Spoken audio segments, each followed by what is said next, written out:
Yes, sir. You are muted. Unmute yourself. This is the first time I actually didn't try to say something while muted. Nice. Might be the first time ever that I've actually tried to unmute myself before I started talking. I call that progress. That's very good. Is there some sort of support group for that, I wonder?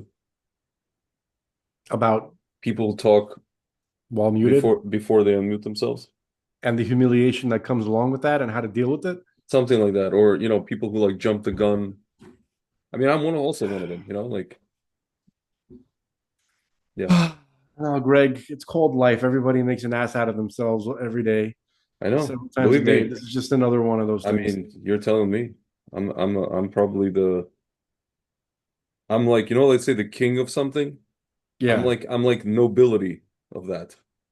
nice, nice. I'm the yeah. You're a duquess, a duquesa, I was gonna say I'm in Russian we call it I'm a graf, a graf. Yeah, like that's a lord, not lord, no, I Herzog. don't know. I don't know the difference between a marquis, Yeah, a graf, you know what's funny? an earl, a baron. Well, there's a wine called Baron Herzog. Baron Herzog Yeah, is the same thing. yeah. In Russian, it's Gerzog. Baron and Gerzog are like whatever. A Basically, baron, a lord. I don't know. You have all these yeah, different kind of yeah, titles. You have a jarl among the yeah, Vikings, which I think yeah. is an early version of Jarl. earl, Ah, right? yeah, Earl. yeah, yeah, Um, like I yeah, think what's his name? yeah, Tarzan. Tarzan was an earl. He was yeah, the Earl of Greystoke, yeah, according yeah. to some versions of the story, I think. But let's get to it. Yes. Um, you were going to start. You were going to say stuff, and you were going to go off on Yes, I want to say something or something another. about this whole Israel thing. I said it in a video in one of my what you call rogues. Took me about 18 minutes, too long. I want to try to do it in 5. If I do it in 7 or 8, so be it. Okay, go ahead. I have a phone call to make. Don't mind me. I mean, I want no, well, I want you to hear this because I want to I'm talk about it. listening. I I'm want to listening. talk about it because, the Rebbe had what to say on this and. Uh I'm Yes. hanging my head and respect. It's not at all that I'm just looking at Oh, my phone. I couldn't even, I didn't even, I wasn't even looking at you. I was looking to the side and trying to think of what I'm going It's to not say. that I'm looking at my phone. Uh-huh. It's I'm being respectful. Mm, I'm bowing my head. Okay, yes. continue. Go ahead. Go ahead. So I don't, I'm baffled by this whole discussion about emanating from people. And by the way, these are some of the same people who are upset that Macron and all his Macronies, what I like to call, are threatening to stand up at the UN and threaten, to declare a fictional country, to declare it, to recognize it, to it doesn't exist. It doesn't exist physically, and it doesn't exist. It never existed. It doesn't exist physically. It doesn't exist on paper. And it's astounding to me because there's all these people in the so-called, Israel advocacy world that are upset about that, right? But they are also upset about if a group of Jews get up like they did today or yesterday, I don't remember, I don't know when it was, and walk from Sderot to the border of Gaza, demanding that we have to take back Gaza. We have to return to Gaza. And I'm astounded by that because I'm astounded by the fact that the people literally refuse to recognize this one simple thing. We got October 7th because we pulled, not we, the Israeli government in 2005 pulled Jews out of their homes, 9,000 Jews out of their homes in Gush Katif, in Gaza. They did this after a slew of terror attacks that happened in Israel. So let's get this straight. Like, let's look at the chronology here. The Israeli government, after seeing the Sparrow Pizzeria get exploded in Jerusalem, after seeing a club called the Dolphinarium get exploded in Tel Aviv, after seeing a bunch of different attacks, both in Judea and Samaria and what we call Israel proper, right? When was the second Intifada happen? When did it start? I think 2000, 2001. When did it end? I'm just saying, I'm curious when it started. Yeah, it started in the year 2000, right after, this is after Ehud Barak offered, Arafat 99% of the West Bank, of Judea and Samaria, and then we were even considering giving back the Golan. And then Arafat declared a intifada, so basically 5 years after the start of the second intifada, Israel thought the prime minister of Israel, Ariel Sharon, either thought or was blackmailed into thinking, along with George W. Bush, along with the U.S. State Department, along with all these other people, and a bunch of Knesset members in Israel, that pulling Jews out of their homes in Gaza would be productive, would lead to peace. So all we got was 18 years of rockets, where that same government, in different cast of characters, incarnations, were happy to just Iron Dome their way out of this, or I don't know, perpetuate this, whatever this was, via Iron Dome, right? Just like having citizens live in terror, like running, having 15 seconds, 30 seconds to run to a shelter. And then the whole thing crescendoed, this whole thing that I just described to you, that started in the year, I mean, it started way back, but like, let's just say the processes of the modern, whatever this was, started in 1999 slash 2000, was a calamitous event happened in 2005. By the way, happened on Tisha B'Av, which we'll talk about, the pull out of the Jews in Gaza, and then crescendoed in October 7th. And then after that, before we even moved the muscle, they called us, what is it called? Murderers. Before we even moved the muscle, it took like 3 weeks for us to even move a muscle because we were debating how should we move a muscle and what should we even move a muscle. And the past 2 years has been this like whatever combination of like battling. I don't know, whatever. We've seen what's going on, the hell that's gone on for the past 2 years. Even though there's a lot of miracles, and the whole Iran thing and the whole beepers thing and the whole all these other things. And there's people that are like, well, maybe we should give Gaza, let a combination of the EU and the UN and like Egypt and UAE and like somebody, some combination of orcs administer Gaza. In the words of uh, Eddie Murphy, you must be out your goddamn mind. You must be out your god. Forget about even religion and right wing, left wing settlers, Torah, the Rebbe. Just normalcy of human understanding of normalcy and self preservation in a strategic way. I'm going to say this in Russian. Вы что, ебанутые, что ли? Pardon my language. Are you guys fucked in the head? Take it back, administer the shit, drown the freaking tunnels, and live. As my grandmother likes to say, живите себе. Just live, dude. After this whole hell that I just described to you for the last 25 years. I mean, it goes back way further. There's a whole, history before. But let's say it's, the process that we can see in real time that we saw. Dude, I remember I was 24 years old. My dad came home from shul. He's wearing an orange, the wristbands. They're handing it out in every Chabad at the time. I'm like, what is that? He's like, it's for Gush Katif. I'm like, what's that? He's like, well, they're pulling Jews out of their homes in Gaza. At the time, I thought it was like, I looked into it. I was like, maybe that's a good idea because whatever, the army has to protect them. So, and then I thought about, like, you know what? Yeah, the army should protect them. They should live there and the army should continue to protect them. Yes, we should do everything freaking possible for the army to protect them. And then I was shocked to find out it was Ariel Sharon. Like, F me with a large pole, dude. Seriously. That's it. I'm done. In the words of Ben Affleck. Let me respond. Something that I don't think I've not certainly been a while if I've ever said it because I don't remember saying it.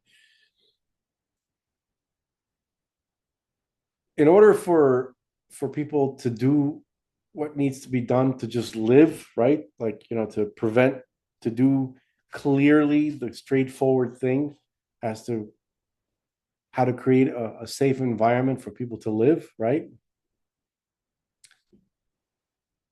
The people who are in charge, they're not crazy, right? So like you said, Eddie Murphy, you got to be out your GD mind, Yeah. right? But they're not out of their GD mind. They're just demons from hell. And we're in hell. And that's what I don't think people are ready to understand, that this is hell. We're in it. They're demons who are torturing regular souls, but it's the kind of hell where you don't even know that it's hell. Like hell, like the traditional ways, like they tell you, okay, you're in hell now. You're assigned to Bob. He's going to be your demon, and he's going to torture you from 9 to 5, or something like that, right? No, this is way worse than hell because you're not told that you're in hell. Yeah. You're told that this is just a regular world. You got to try to do You the think best you can, and everybody around you is like you. Nope. people have been convinced that it's normalcy? Yeah. Yeah, the people in charge are demons from hell who know exactly what they're doing, and they're torturing us. Dude, you know what I read on Twitter today? I'm not done yet. Yeah, I apologize. I just want to say, like, to your point, like this, like whatever lefty Israeli guy, he's like, this has been a diplomatic failure by Bibi. The fact that, Hamas doesn't want to talk anymore. I'm like thinking, it's like, in Lord of the Rings, like somebody comes out and says, Viggo Mortensen or whoever was negotiating with the orcs, and now the orcs don't want to talk anymore. They just want war. This is a diplomatic failure by Viggo Mortensen character, whatever his name was. Like I'm failing. I'm failing. I'm not the math is not mathing in my head from that statement. So the person who made that statement is likely one of those Yeah. regular suckers who thinks that you know we're in a world that's not run by hell demons. But here's the thing. So how does this work? How does the hell end? Some people, the one person, hey Chris, hey Alex, you guys might be, you're the two people listening, and you think I'm trying to be metaphorical. I felt for a long time that we're literally in hell and they're literal demons, right? It's the world is full of monsters and demons, and most monsters are the ones who are running things. There might be like little isolated pockets of hell that are not. It's not run by hellions, right? You have like these little oases, perhaps, like I don't know, some territory in North Canada where nobody ever goes, or Hungary, maybe Argentina. I don't know Yeah. right now. Yeah. Oh, actually, oh, Patagonia with the penguins. Yeah. well, I was actually meant Malay, but Ah, what I mean to say is, how does so we know that hell it has to stop being hell at some point, and the demons are going to be banished. They're going to be taken away, and the world is not going to be run by demons anymore. It might be run by people, like people who actually want, normal things, like families, and they want like ladies to be able to walk on the street yeah. safely. You know, if you think about it, that's how you judge a good neighborhood. Yeah. If white women feel safe jogging. Yeah. If the liberal white women who defend the men who RAPE them would RAP them feel safe jogging. That's not who I'm talking about at all. I understand. I was just being No, you've obfuscated things, Greg. You've muddied things, Greg. no, I have not muddied them. I have Oh, I say you have. illuminated reality. No, no. So not this time. What I mean to say is, like, rich. I understand. Yeah. What I'm picturing is the neighborhood I lived in New Orleans, Yeah. uptown New Orleans, where Yeah. the mansions Yeah. on St. Charles Street, right? Next to what do they call it? Well, you have Loyola Law School, Hmm. and what's the name of that university? That's right there. They call it Louisiana. It's not Louisiana. Louisiana Tech. No, no, no. Uh, I forgot what it's called. It's funny because that's like the Chabad house is right next, is on the campus. This is a college It's a in university. uh, Uh, it's oh damn, I forgot what it's Baptist called. Theological. I'm just looking at No, no, no, no. That's like a don't I'm just gonna read off names whatever. okay. Tulane? That's right, Tulane University. Tulane. Yeah. Yeah. Right. They say there's so many Jews that go there There's a that lot. they call Yeah. it Tulane University. Anyway, Yeah. so Tulane, that's right. Yeah. So basically, that neighborhood, right? Like you got like, you know, anyway, so back to the point now. Yeah. Uh how does hell stop being hell? In other words, it's another way of saying, like, how does the world become uh at least a basically normal place for the first time, uh maybe since King Solomon? Like, kind of came sort of close during the time of King Solomon. The world was getting kind of okay. Like, it was an okay place to be, pretty close to messianic levels, Yeah. right? But since then it's been really bad. Like, it just keeps getting darker and darker. Yeah. So how does the world become even like a basically normal place where somebody who wants normal things, a leader who wants like men to stop performing in women's sports, men to keep men out of bathrooms where little girls go to pee, um, you know, keeping women safe on the street, people having jobs, things not being so expensive, like normal things, right? Yeah. So I think Trump is a symbol of that, right? Where there enough demons are being banished now from the world, and Trump is moving in, and hopefully that leads to more demons being banished, being Yeah. pushed out of the world, and then Yeah. gradually hell stops being hell, right? But I guess so you need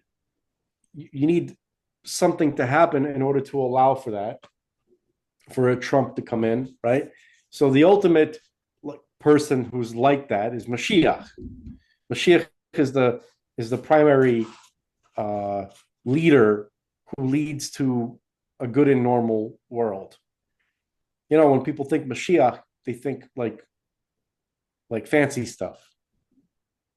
Light shows and angels.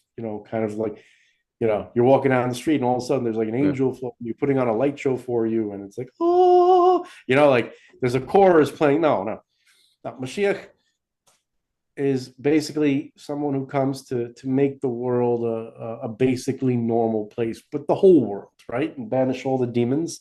But for the time being, demons running the show, torturing us, doing all sorts of experiments on us, just for the sake of causing us to suffer.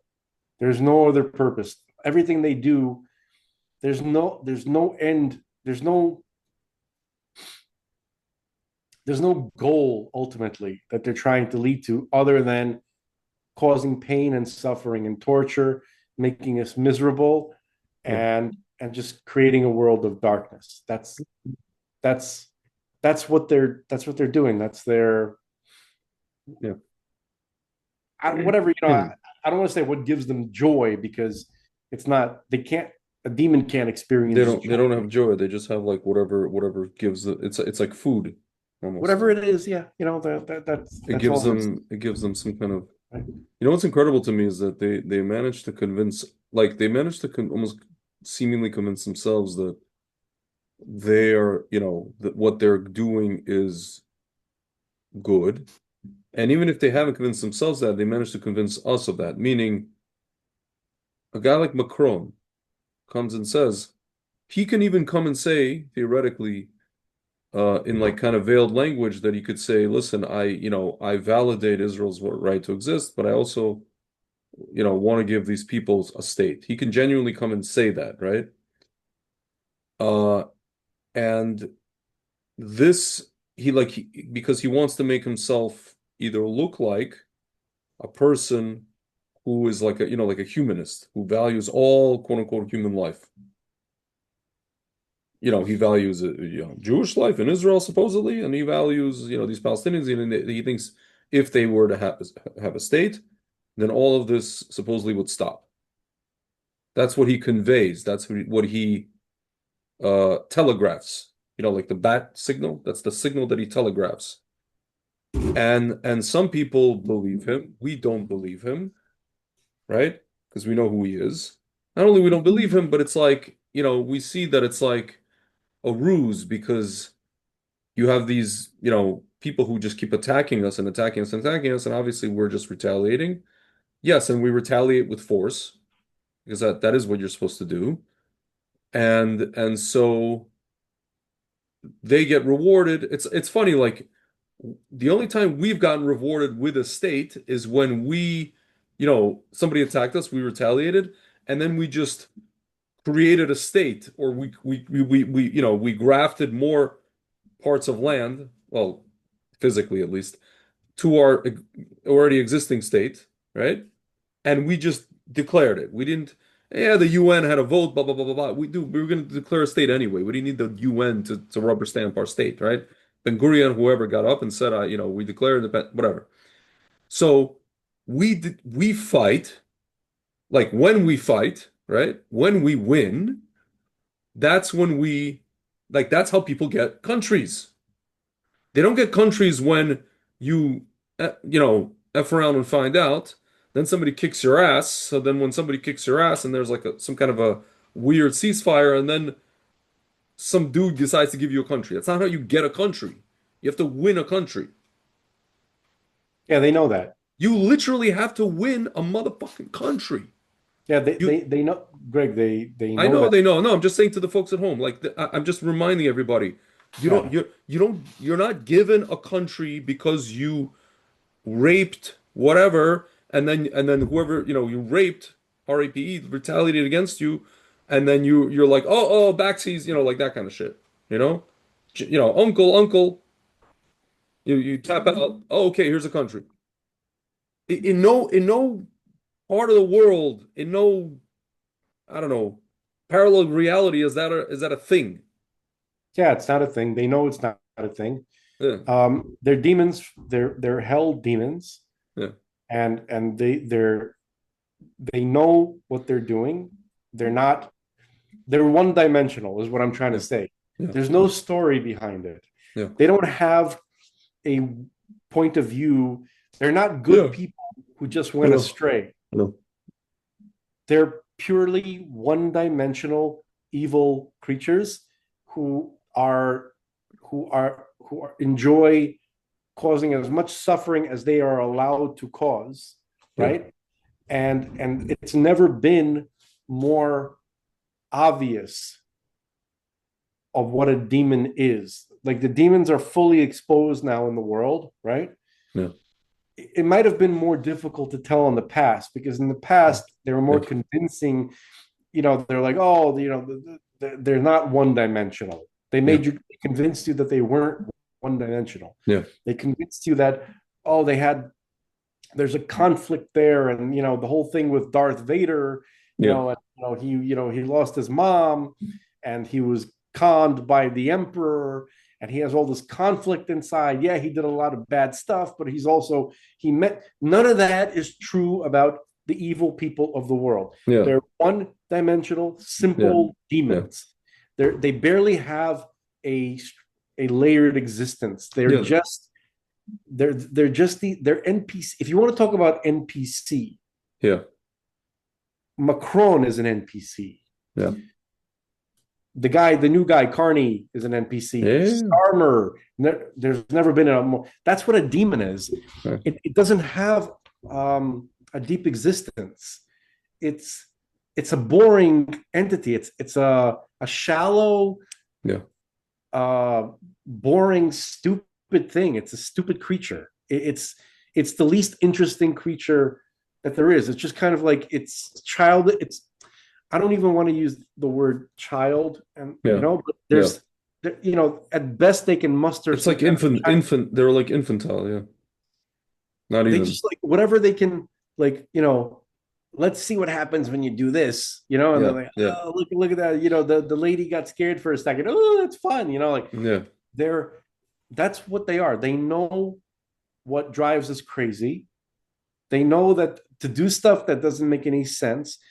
And really, it's not that complicated because if you take an idiot, not an idiot, but if you take an evil, infantile, um, uh, sadist, right? And you put them in a position of power, it doesn't take that much for them to have fun because all they need to do is not do what leaders are supposed to do. yeah, And then everybody's like, I don't understand it. If don't you want a good economy? You want to have a safe citizenry, right? And the leader's like, no, I don't. I want people to be scared when they go in the street, and I want people to struggle to buy yeah. groceries. And We are in the era of yeah, angrier world. We are have angrier world. yeah, that's a demon. So basically, they're causing as much pain as God is allowing them to cause. And the question is, well, what determines how much pain they would be allowed to cause, right? So we talked about this many times in our show. It's a system that God put into place. You know how crazy I am about it, Greg, right? Where the amount that they're allowed to cause suffering to us is proportionate in some way, not in an obvious way, Mhm. but it has something to do with our actions, Yeah.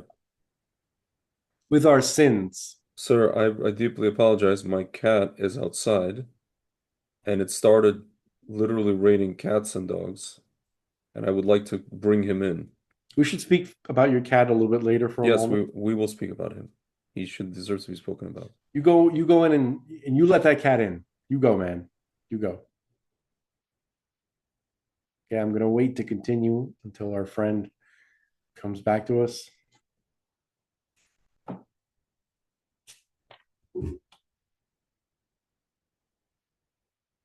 Be right with you, folks.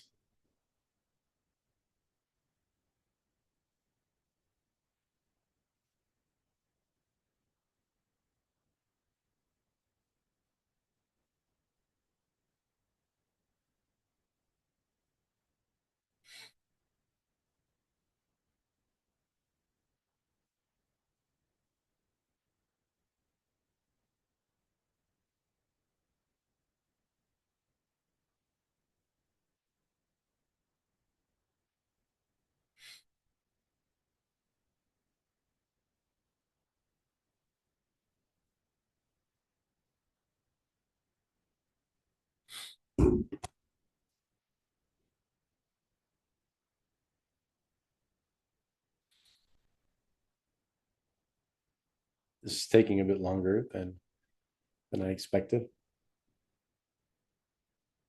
There we Sneaking go. suspicion that he's under a car. It's okay. You can find him. Yeah, no, he like I call him, he sometimes comes, but he's whatever. Gotcha. It's raining, so he likes to hide from the rain. Yeah. You So were saying, yeah. So basically, I've heard Rabbi Kessin say this, and more recently, I've heard Rabbi Friedman say this too, right? About in terms of like a punishment for sin. If you reach into your pocket intending to pull out a quarter, and instead you pull out a nickel, that's punishment for sin. That's an example of punishment for sin. That it seems like it's a minor inconvenience, right? But it answers that question: why do things go wrong, right? yeah, Why should there be even the slightest inconvenience? We're used to it because there's a lot of things that people go through, and most of the time we go through our day and things are not exactly ideal, right? Relatively speaking, hmm there's people in very, very horrible situations. There's a spectrum. You have, people in the worst possible situations, like being slaughtered, to being held hostage for nearly 2 years, being tortured and starved, to, you know, stubbing your foot on your way to bed or something like that. There's a or, spectrum or of or this, or falling down the stairs like I did right? last Friday. Maybe I shouldn't include, come to think of, yes, like that. But I think I was mistaken. I apologize. Let me pull back a little bit. The being slaughtered part, or the stuff that's going on in Gaza for the hostages who are being starved, right? The actual starvation. I don't I made a mistake. I should not have included that. That's a different category.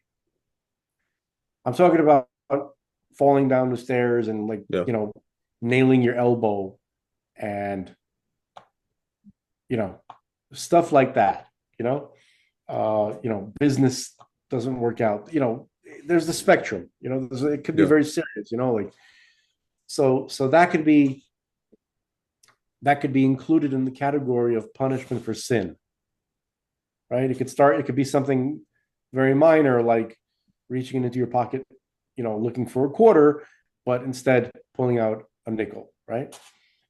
That so that's punishment for sin, and we know that demons have something to do with that. I don't know, like, I don't know how, like, it works exactly. I'm not saying that I have a knowledge, like, there's like a nickel demon that's responsible for making sure, you know, but you let's say hypothetically, right? You have, that there is a demon who can't wait to bother you in some way, right? And he wants to bother you as much as God will allow him to bother you, right? He just wants to annoy you all day, hurt you, whatever, that kind of stuff, right? So so sometimes all he's allowed to do is get a thrill of of annoying you by making you pull out a nickel instead of a quarter, right? So on a certain level, as pain, as punishment for sin, that's the kind of stuff that's punishment for sin. The Holocaust, murder, like things of that nature, that is not that is actually not part of that system. Interesting. Despite what some rabbis may have you believe, Yeah, who will remain. that's just there. That's That's their right. interpretation. So there's no, the Holocaust is not in that, is not part of that. There's no explanation for. So then you say, well, what's you know let's rewind. What happens most of the time when you say to people the Holocaust and things of that nature are not part of that punishment for sin system. You say that, and then immediately you're going to get the question, well, what is it for then? Obviously, you know what I mean? Like, to them, they think that it's logical, Yeah. right? But you can only think that if you don't have a realistic understanding of what happened during the Holocaust or something like that. Yeah. So then you ask, well, what's it for then? If it's not a punishment for sin, then what's it for then? Unavailable. Information unavailable. Yeah. So people can't handle that. People look for, for a reason they need to know, Yeah. or they think they need to know. Yeah. Um, so the people like Keir Starmer, right? Who he's a demon that God allowed to do horrible things. Like, he enjoys the idea of the fact that he allows a situation where little girls can be gang raped. Grandmas will be put away in prison for writing something on Facebook. He's a he's given that sort of thing. And Dude, he very much enjoys it. I'm just curious. Like, I And he mean, loves the idea of rewarding terrorists. dude, You understand that? but here's my He's a demon yeah, who enjoys what he's doing. He knows there's no moral compass there whatsoever. yeah, There's nothing behind him. There's no yeah, logic. There's no his point of view. He yeah, knows it's wrong and he loves it. dude. But you know what I'm curious. Like, are these?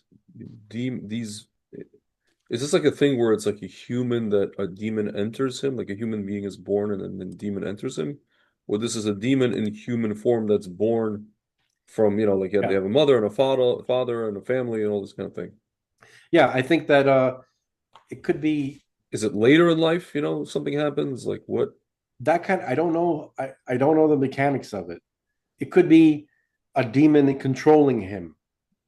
You understand my question though? Yeah. I if I had to guess, if you force me make a guess, like, and this is like based on just my own personal, whatever comes to mind, which, take it with a grain of salt, please. This part take with a grain of salt. Yeah.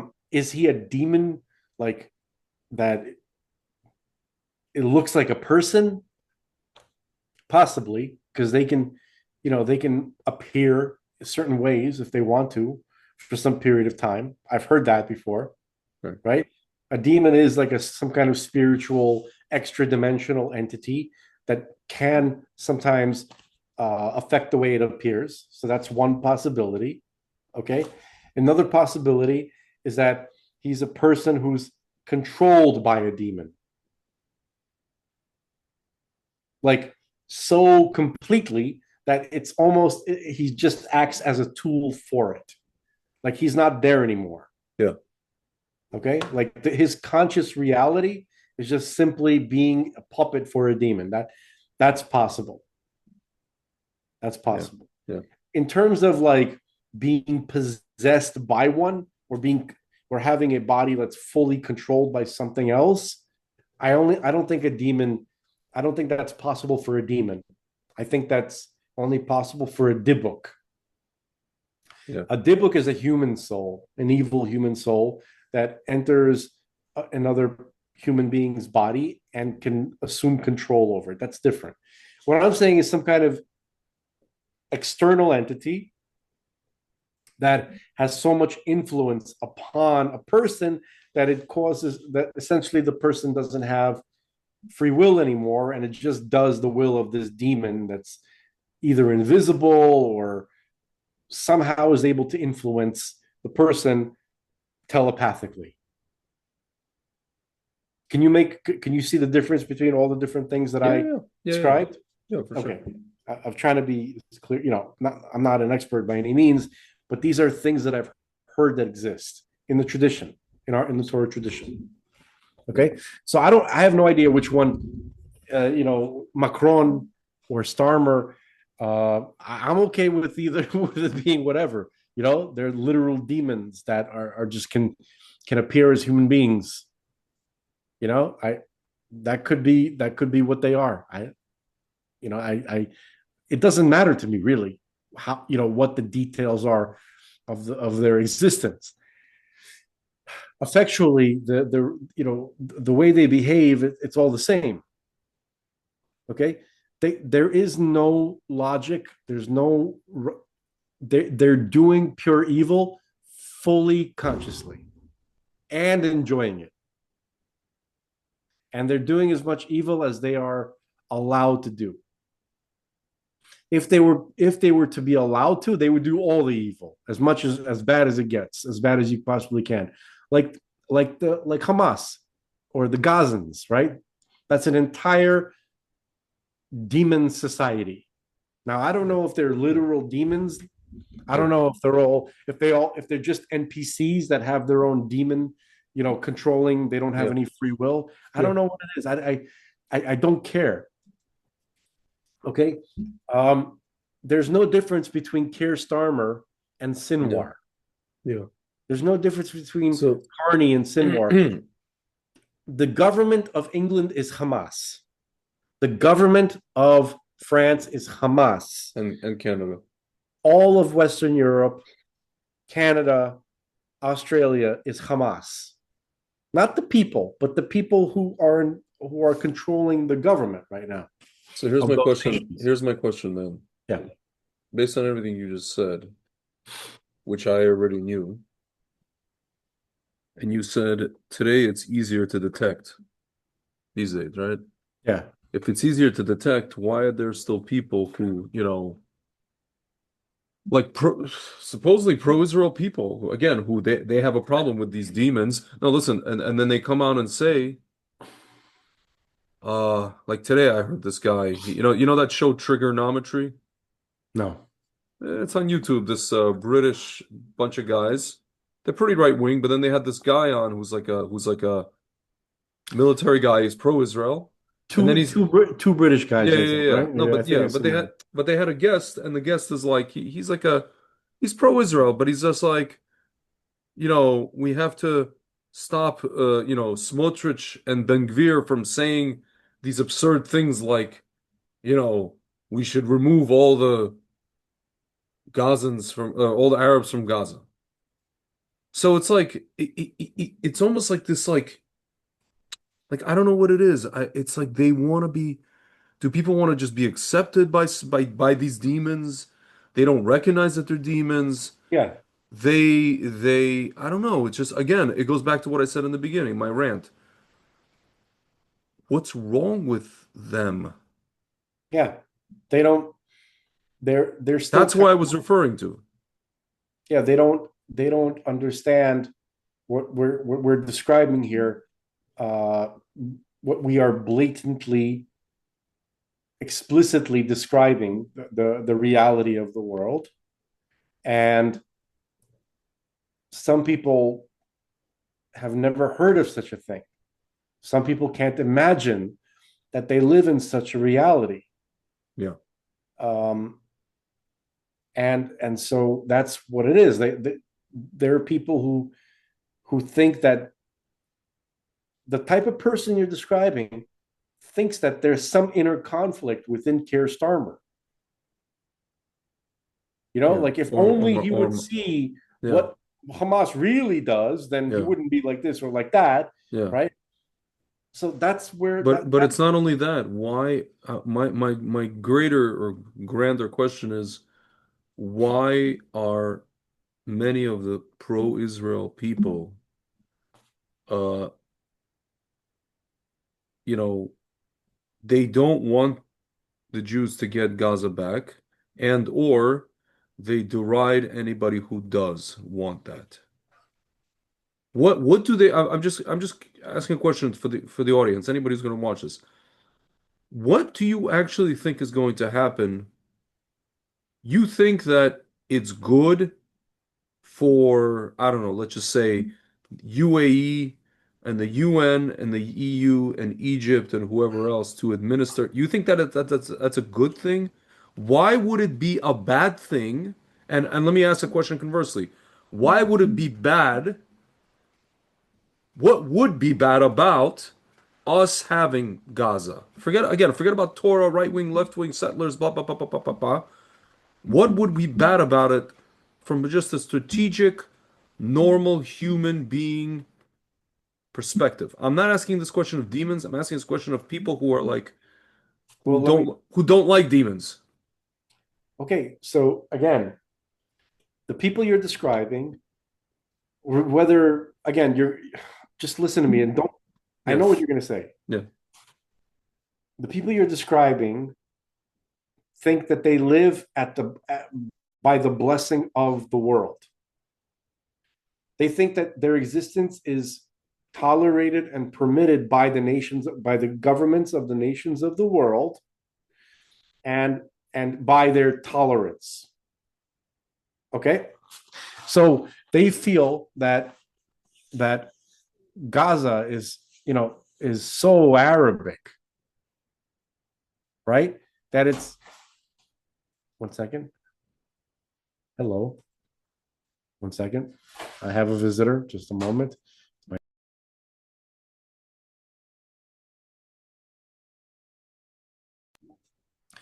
Okay, he just wants to be an audience member. Okay, so they think that that that in their mind, Gaza is it's unthinkable that it's not going to be an Arab. It's like taking away Mecca, right? Like it's like taking away Moscow from the yeah. Russians, From yeah, yeah. right? That's what they think. That's what they were uh, They're conditioned to believe. trained to. Yeah, They were trained to think that they yeah, were lied to about this, and so that's the impression that they have, which is false, completely false. Okay, so they think that Gaza is Mecca. I hear an echo. Oh, because you oh, took so, your yeah. Sorry about that. poor Greg. He takes his headphones off for a moment, Everything and gets ruined, Brian. Yeah, he can't get a break for a moment. Sorry yeah. about that. Sorry. Anyway, so that's part of the way that they think. Yeah, Okay, yeah, and they also have they were sold a bill of goods, yeah. like you say that often, right? So, Yes, yes. and another part of that bill of goods is that they think that there are people in Gaza who just want to live in peace. If it wasn't for that darn Hamas, then they'd just be able to live there, and we'd be able to live here, and they wouldn't launch rockets and rape our women. So that's part of the mindset of the person that you talk about. So we've described three things. Number one, he thinks that this hypothetical person thinks that uh, Gaza is Mecca Yeah, or Moscow for Russians. yeah, He thinks that uh, that Gazans that there's plenty of innocent Gazans that just want to live there in peace, and he also thinks um, that there is that they have some legitimate claim. Well, I guess that's the same thing. They have some kind of legitimate claim Yeah. there. Yeah. Okay. So Yeah. so that's all of that is false. So Yeah. that's who you're dealing with. Yeah. Okay. And they also don't understand anything about one-dimensional demons. Yeah. Let me clarify what I mean by that for a moment. A human being is a layered creature. It has many characteristics. It has there's a conflict, there's a polarity within a person, right? You have a person is affected by positivity, by negativity, and we have reasons and conflicts, internal conflicts, and we're complex entities. A human being is a complex entity. Maybe even an angel has some complexity to it as well. Okay. But demons have no complexity. They're just these shallow, one dimensional creatures who their function, they're more like robots, actually. You know how like people say, oh, angels are like robots, right? No, actually, demons are like robots. Okay, they have their my dad is snoring. I immediately put him to sleep. He's Papa. He's just, So unbelievable. this is all very exciting, Can but you hear? Can you hear this? Can you hear the I snoring? cannot hear. No, I Okay, cannot hear. good. All right, Yeah. fine. So, um, so wait till he gets to REM. Like Hmm. then you're gonna Yeah. hear. Okay, Yeah. so basically, um, that's they don't the person that you're describing. They don't understand that such a creature can exist. A simple, stupid demon that just loves to torture and even a person like what you're describing, right? Let's say they can hypothetically imagine a demon, right? They picture something like some kind of like something that with horns, right? That like a demon to him is something that like boils people or like skins them or something like that, right? They don't understand that a demon can get a thrill out of watching you pull a nickel out of your pocket rather than just a quarter. Like they love it all. Do you understand? Like any kind of even minor inconveniences, right? A demon will take it. They're like, oh, that's great. That's what I'm looking for. I want to see him minorly inconvenienced. I like to watch that guy. You know, I like it when that chick on the train gives him a funny look and he doesn't know what it means. Ha! You know what I mean? They like to see a person confused or they like to see a person in awkward situations. Like Larry David. Like they Yeah. love doing stuff like that to Larry David. Yeah. Like it was a demon who caused his pants to look like he had an erection when he was sitting at the movie Yeah. theater, Yeah. right? Because the fold in his pants was weird, and then his partner's wife, who's a maniac, right, made him feel, embarrassed him, and that's demonic too, right? Stuff like that, right? Like most people can't understand Yeah. like the nature of these creatures, right? And but they'll take Yeah. anything. Yeah. Okay, and they love it all. And that's it. There's nothing more to them. They're not complex. They're not interesting. They're fucking stupid. They're assholes. They're just simple, stupid demons. Okay, and that's who's running England and Canada and France and Sweden and Norway and Belgium and all these other loser countries, including Italy. Okay, probably Russia, certainly Ukraine. Okay. Um, and we're not talking about necessarily just the figurehead leaders. We're talking about, you know, we're talking about the people who are telling Brezhnev what to say in the background. Remember you played that video for us, Yeah. Greg, Yeah. Yes. of Brezhnev being old and Yeah. senile, Yeah. and literally literal evidence of him being a puppet NPC. Shitty sausages. Yeah. Okay. Сосиски сраные. He's sitting there like not he doesn't know where he is, and then Yeah. you hear a voice, a young Yeah. man Yeah. Yeah. in the background telling him what to say, Yeah. right? That's the demon that's Yep. controlling him, Yep. right? So you have like the demons who controlled fucking Biden, the auto pen, Of course. like that's what we're talking about. That's okay. So that is who is. So there's no, you can't you can't sit there and once you understand this and be like, I don't understand. Don't they see it? Don't they see that Hamas is the one who are starving their own people? Yeah, Don't they see that Hamas is the one who are putting out these fake photos with a fat Arab mother, yeah, with a sickly child, right? yeah, yeah, When you have like these big fat, disgusting blob yeah. Arab To, Hamasniks who I, are I sitting, I always like to say, put down the hummus. Yeah. yeah, these these You dude, these you just reminded me of Jackie Mason. When job he's talking, huts. dude, you reminded me of Jackie Mason when he's talking about the people who eat alfalfa, and they look sick, and then he goes, "You walk into a delicatessen, everybody looks like this." Big and strong, and I don't. It's nothing like that at all. But I know. It's just reminded me. I don't remind. I guess you're right. It's, Greg, those people cannot comprehend how simple and shitty these little creatures are. yeah. Okay, they're not human. They don't have they don't have logic or sense. They don't have depth. There's no So story behind them. so here's my question, Frank. Demons. I suspect, in fact, I actually firmly believe that uh BB, I'm trying to give him a little bit of credit right now. On the one hand, we could say it frustrates guys like you and me that BB doesn't just outright say, hey, publicly, right? We're going to settle Gaza. But here's the thing. I think what he wants to do, he wants to, because he knows what you just said, he understands that a lot of people don't see it. The pro-Israel people don't see it. He wants to take over Gaza incrementally.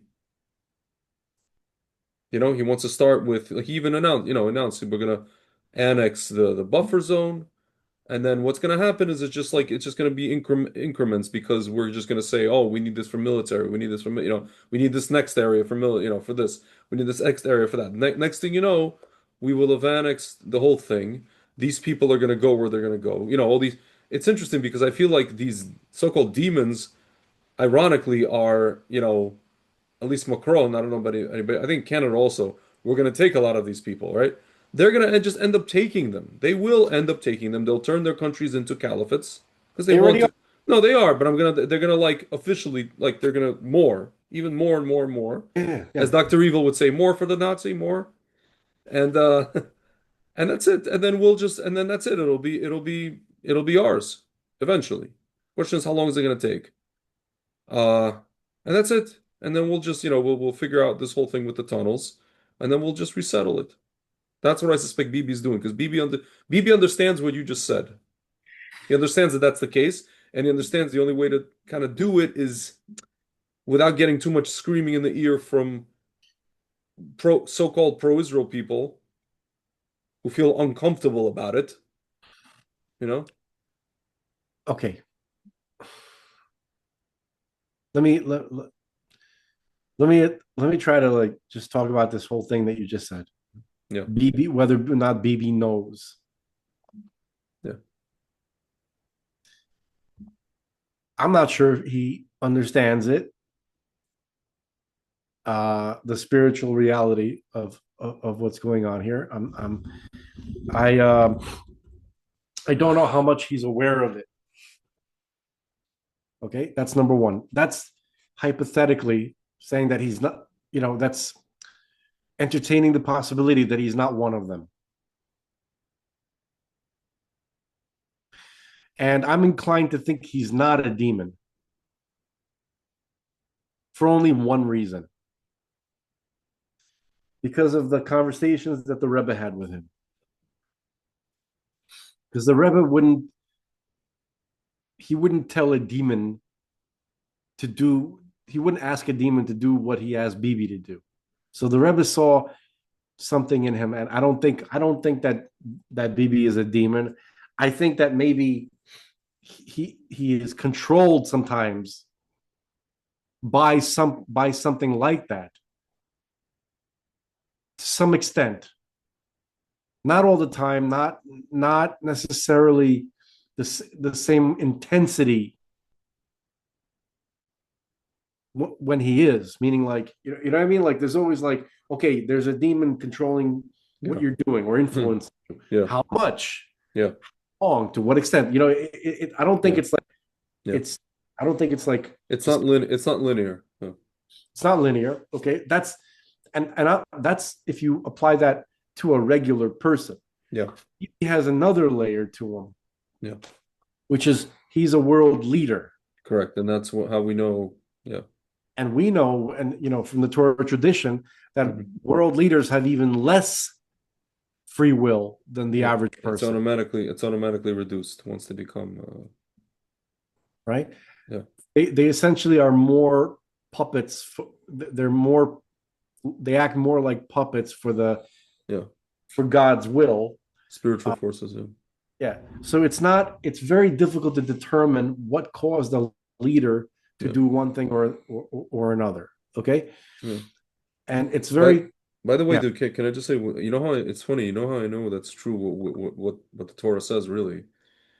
When it's funny, like I've been observing kind of peripherally Naftali Bennett for since pretty much 2013, since he entered into politics.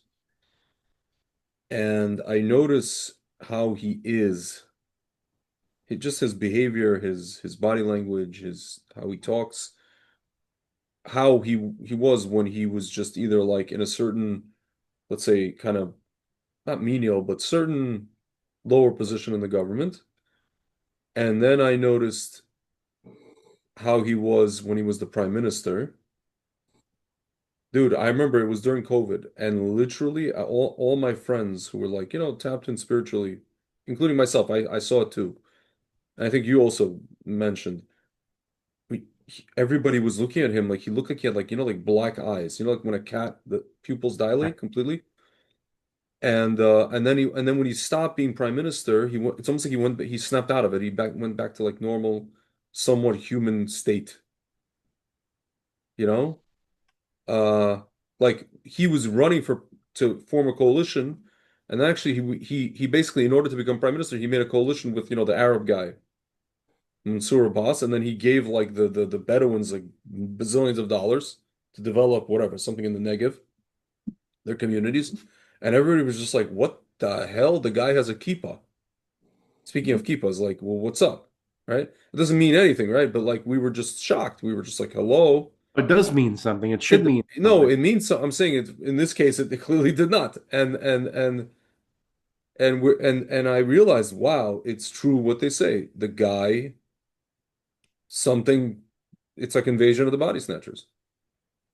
Literally, like it checked out. I was like, man, this Torah stuff This is from our first conversation. is serious. Yeah, yeah, yeah, Yeah. yep. So yeah, that's all. I just wanted to mention that. It's Also, another thing, about the eyes thing that you were talking about, the black eyes, the yeah, dilated yeah, pupils. yeah. Yeah, probably cocaine too.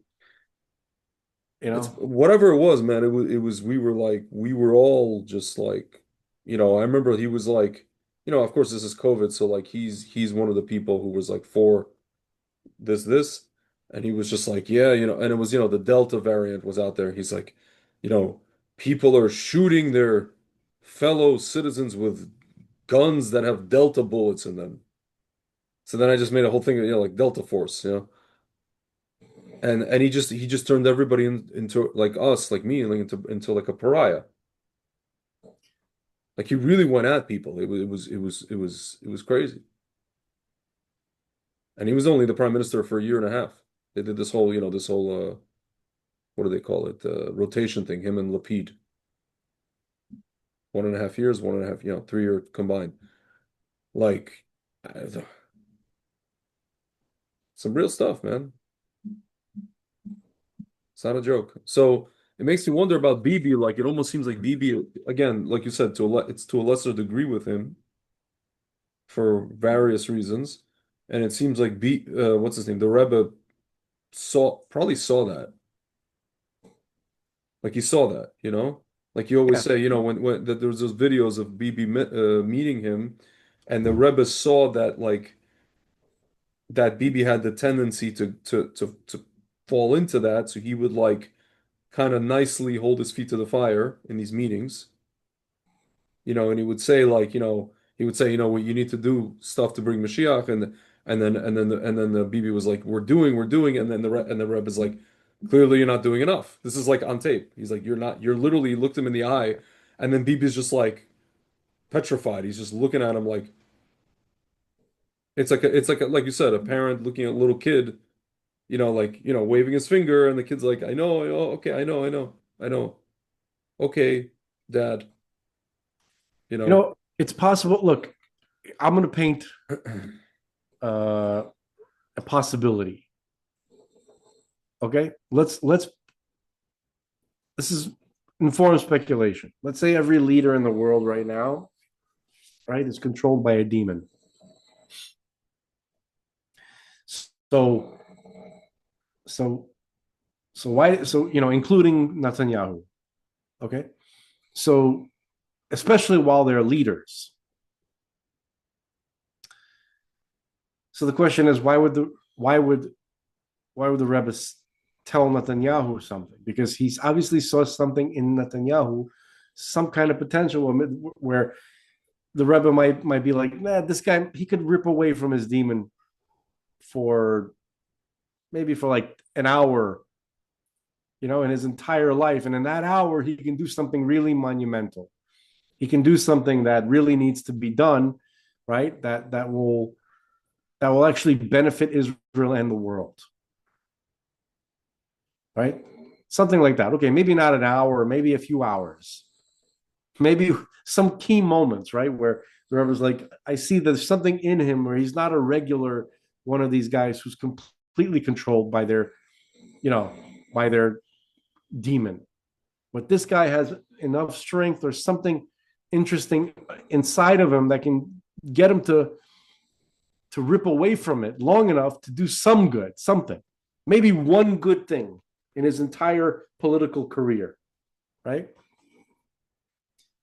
I had that thought when they actually attacked Iran and really embarrassed the mullahs, right? They launched this incredible thing, um, and I think that might have been Netanyahu's one thing, that he was able to rip away from his demon long enough to do something, to do this one right thing in his entire career. I don't know if he has more.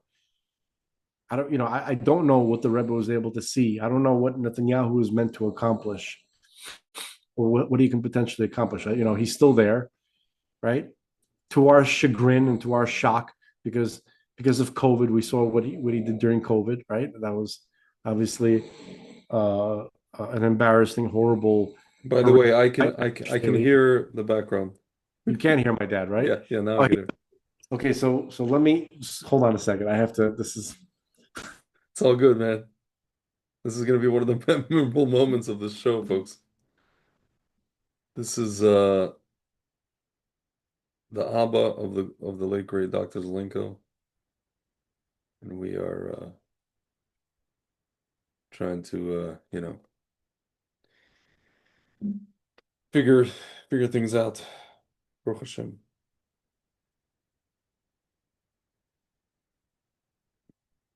Folks, those are joining, we're just talking about the whole thing of Gaza and why people on the even on the pro-Israel side seem to be kind of like almost like not bashful, just that was not a hesitant. situation Yeah, because yeah, I according know.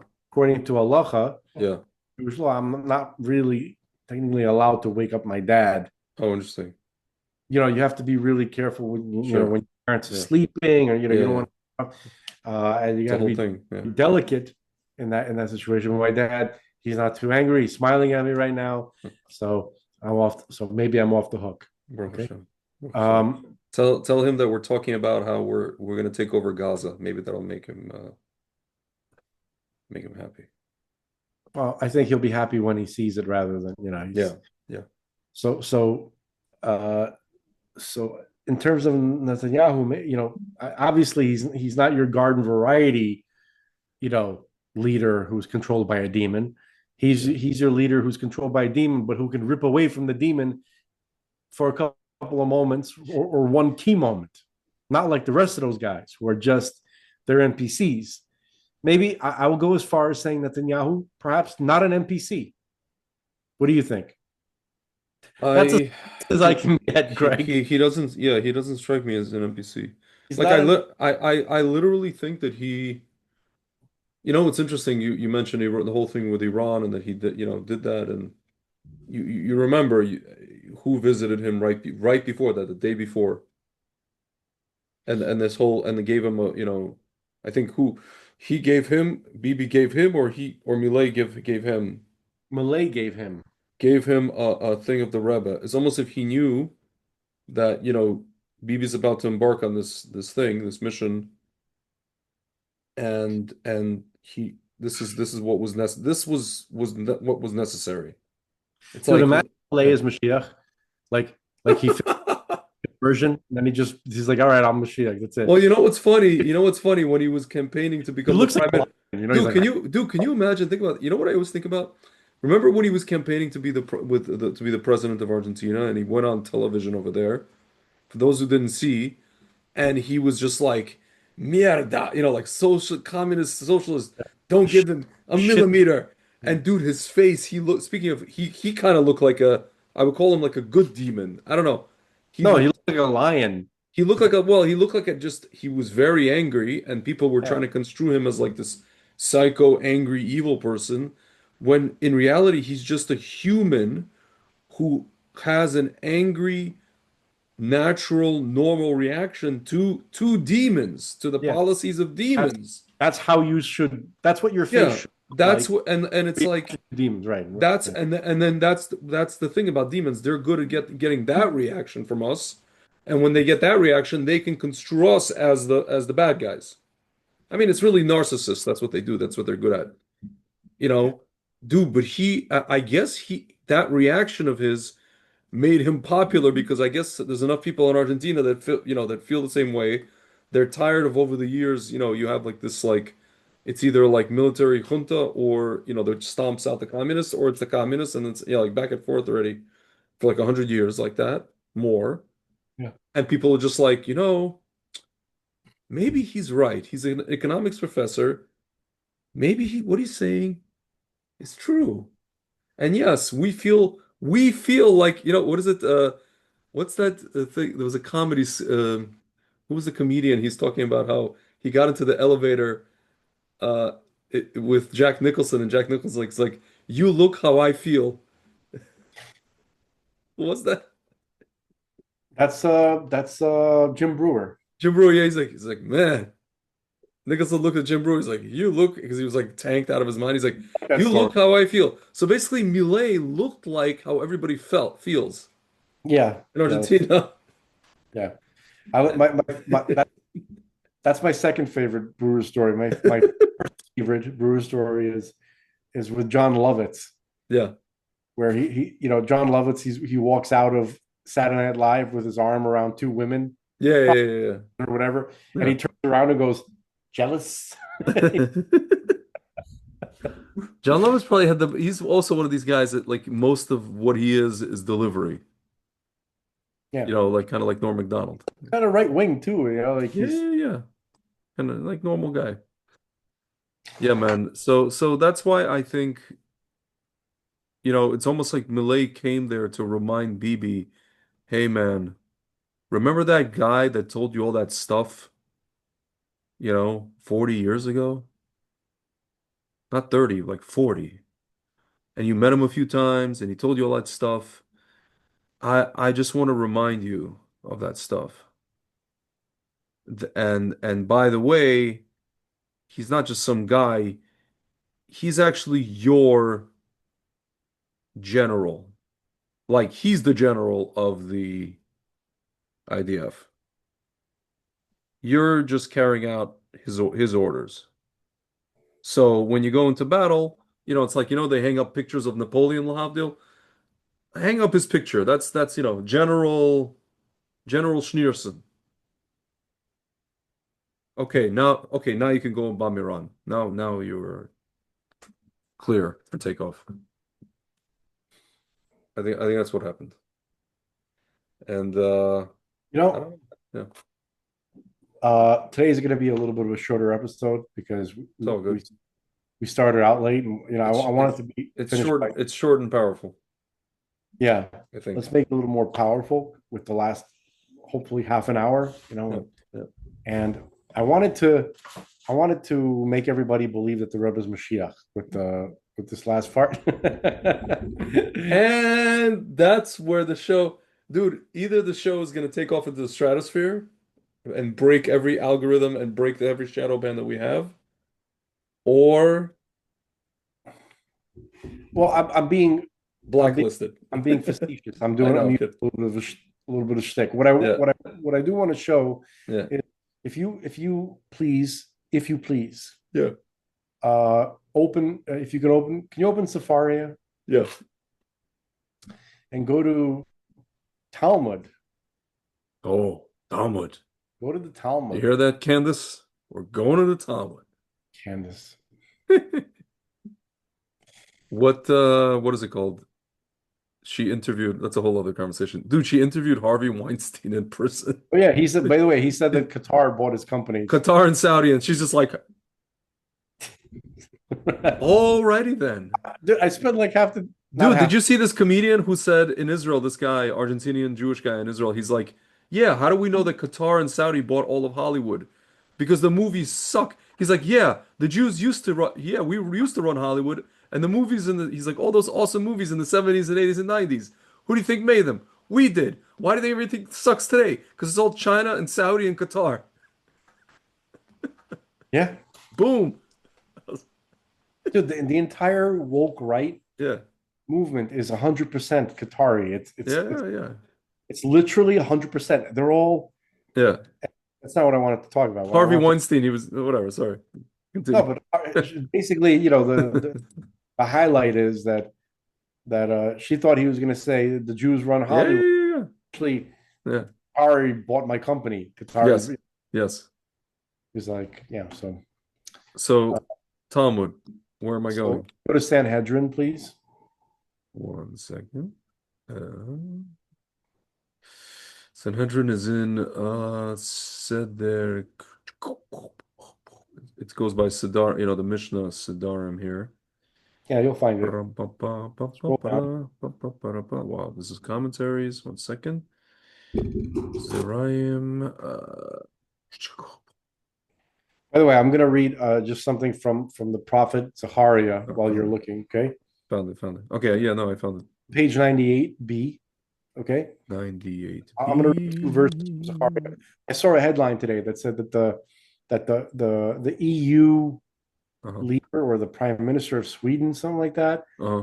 asking the EU to end their trade deal with Israel. Uh-huh. Right. Okay. So I got excited. Yeah. Immediately, I was thinking Zachariah, or Mhm. for the Christians listening, Zacharias. I don't know what Yeah. they say. Hebrew, it's Zachariah, right? The prophet. Okay. Chapter 12, where he says, the word of God concerning Israel, the utterance of God who stretched out the skies and made firm the earth and created mortals beneath mortals' breath within them. Yeah. Behold, I will make Jerusalem a bowl of reeling for the peoples all around. Judah shall be caught up in the siege upon Jerusalem. Hmm. When all the nations of the earth gather against her, in that day I will make Jerusalem a stone for all the peoples to lift. All who lift it shall injure themselves. In that day, declares God, I will strike every horse with panic and its rider with madness, but I will watch over the house of Judah. Which yeah. Okay. So basically, it's a very complex. There's a lot of details, and there's also chapter 14 that says similar ideas. Okay. This is, truly an assault on Israel from, by the Arabs and by Western Europe, right? All these nations, right? Recognizing the Palestinian state after October 7th and after, without, again, these are demons, right? Who are like, instead of demanding that Hamas release the hostages, we're going to give them a state. for raping all those women and killing all those children. So, and this is God's promise as to what's going to happen to them, and it's happening now. Meaning the part where they're coming against Israel, Canada, all the main countries, right? All the big time countries, the countries that matter, right? Canada, England, France, Australia, and the EU countries, right? Funny enough, Estonia declined. Estonia today was like, "Nah, we're not gonna, we're not preparing to recognize Palestine."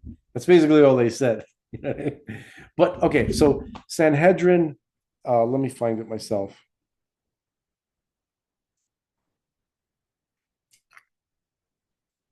Sorry, folks, just a moment. It's worth it. You're gonna love it. You're gonna love this. I found it, Sanhedrin 98b. Here. Yeah. Okay. So I'm gonna scroll down. So I'll just share the screen.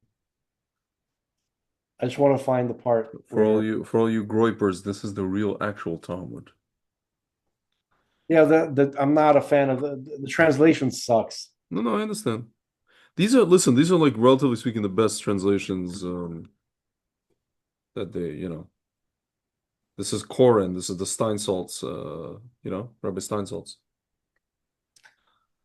If you ever buy his editions, the Steinsaltz Talmud, they have like amazing, like the archaeological, the photos of all the stuff that they find in Israel. That's So if you go to corresponding to 15, if you go to line 15, in 98b. yeah. So it goes, okay.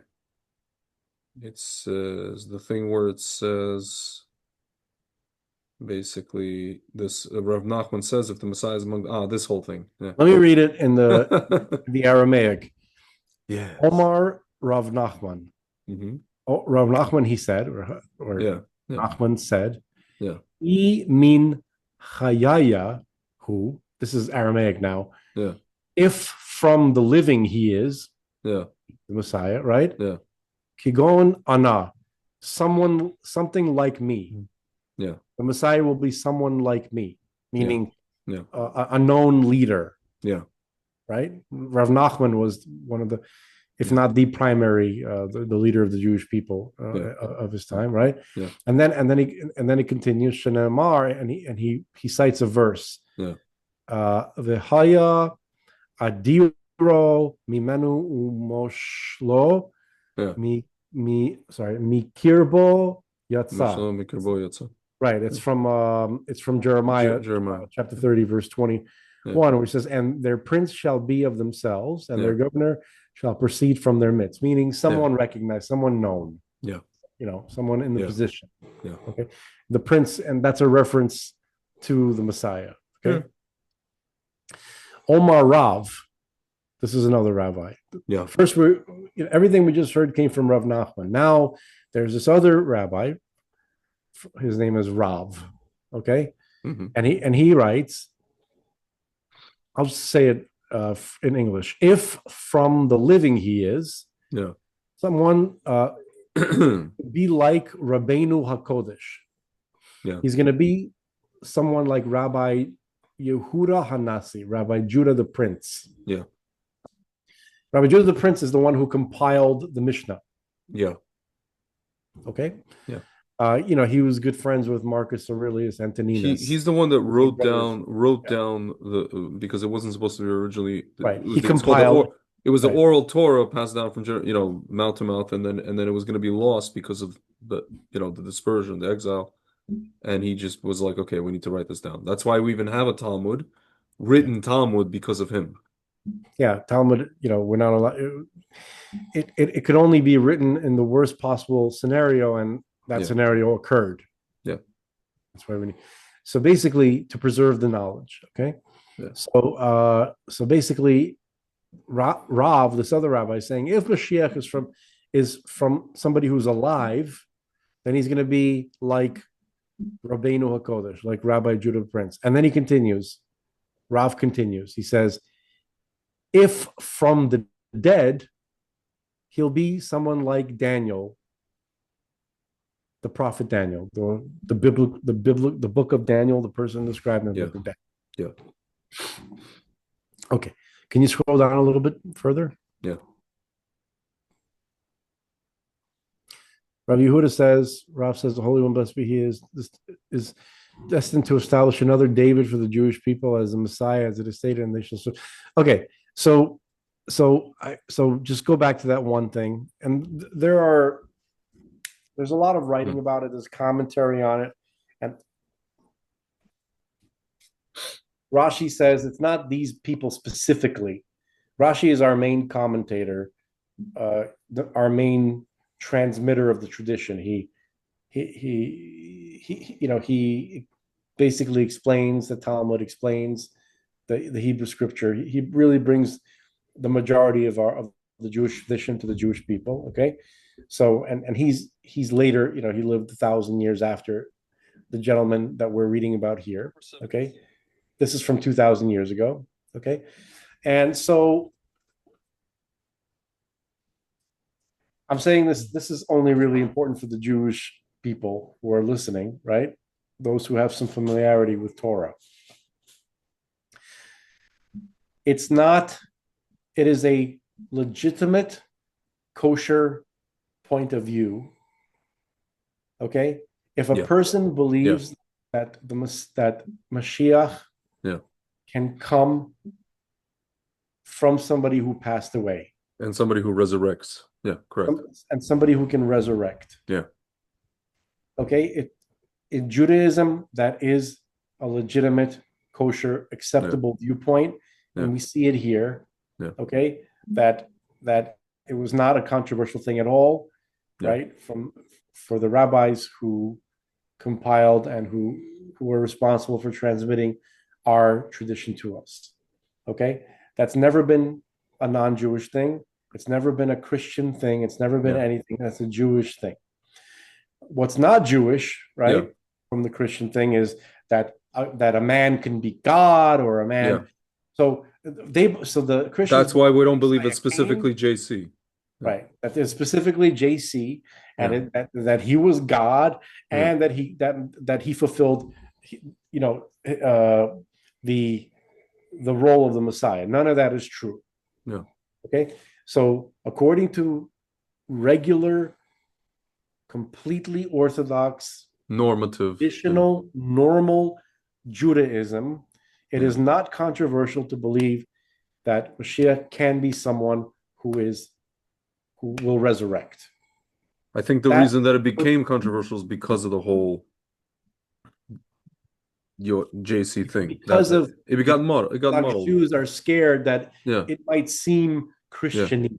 Either they're scared of my Team Christianity or they are scared that we will fall into We'll because misunderstand it. misunderstand it, or it's kind of Yeah, like when people the part similarly why people didn't want to learn Kabbalah for a long time because of what happened with the whole, without getting too deep into it, the Shabtai Tzvi fiasco, yeah, and they got scared of that. That's why, by the way, Rabbi Moshe Chaim Luzzatto, who came right after Shabtai Tzvi, who Rabbi Kessin is a big scholar of, was chased all over Italy. Folks, like, it just goes to show it's true what Frank says, and it checks out because if you walk into any yeshiva, the staple books are the books of Rabbi Moshe Chaim Luzzatto. Today, at the time that he wrote them, he was being chased around Italy and turned into a pariah, and then he passed away at like the age of his like 37 years. He was a genius. He came right after Shabtai Tzvi. yeah. And that's the reason why he was chased. They didn't want, they were afraid that he's going to be another Shabtai Tzvi. So the Jewish people, again, it's funny. It's very, this whole thing is very connected to why we are afraid to go back to Gaza. We're literally afraid of our own flippant shadow. We're afraid of our own, land. We're afraid of our own Torah. Well, We're afraid obviously, of our, some of us are not. some of us are not, but I'm saying it just becomes like this thing. I'm not even talking about Erev. I'm talking about just regular Jews who don't know and kind of know any better, and people just become afraid of their own whatever they have. land, Torah, philosophy, I don't know, anything really, anything that means anything that's good, they just like run away from it. Or someone else convinces them to run away from it, whether it's the Arab, whether it's, the nations of the world, whether it's the media. Uh,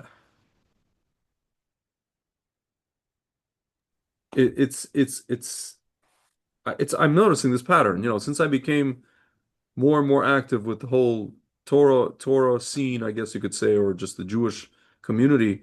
I noticed this pattern, and I've always tried to figure out, like you said, some people are not afraid, right? So what, like, dude, I wasn't always religious, but again, like, I was never afraid of, like, I don't know. I just remember when I first learned, for example, about, the Six-Day War, or I don't know, anything to do with Israel. I remember the first time I heard about these stories, like for example, when I heard that we captured the Temple Mount and then we gave it away. I'm just like, why? And then I remember like somebody gave me an explanation as to why, and it I don't know, the person explaining it made it sound so, like sophisticated and so, Right. That's the thing. It's just demons having fun. There's yeah, nothing sophisticated about it. yeah, Then regular people have to yeah. come up with elaborate. Like justification. It's almost like the person who gets literally the woman that's beaten by the husband, and then she comes up with rationalization as to why he beat her. The boyfriend or the husband beat her.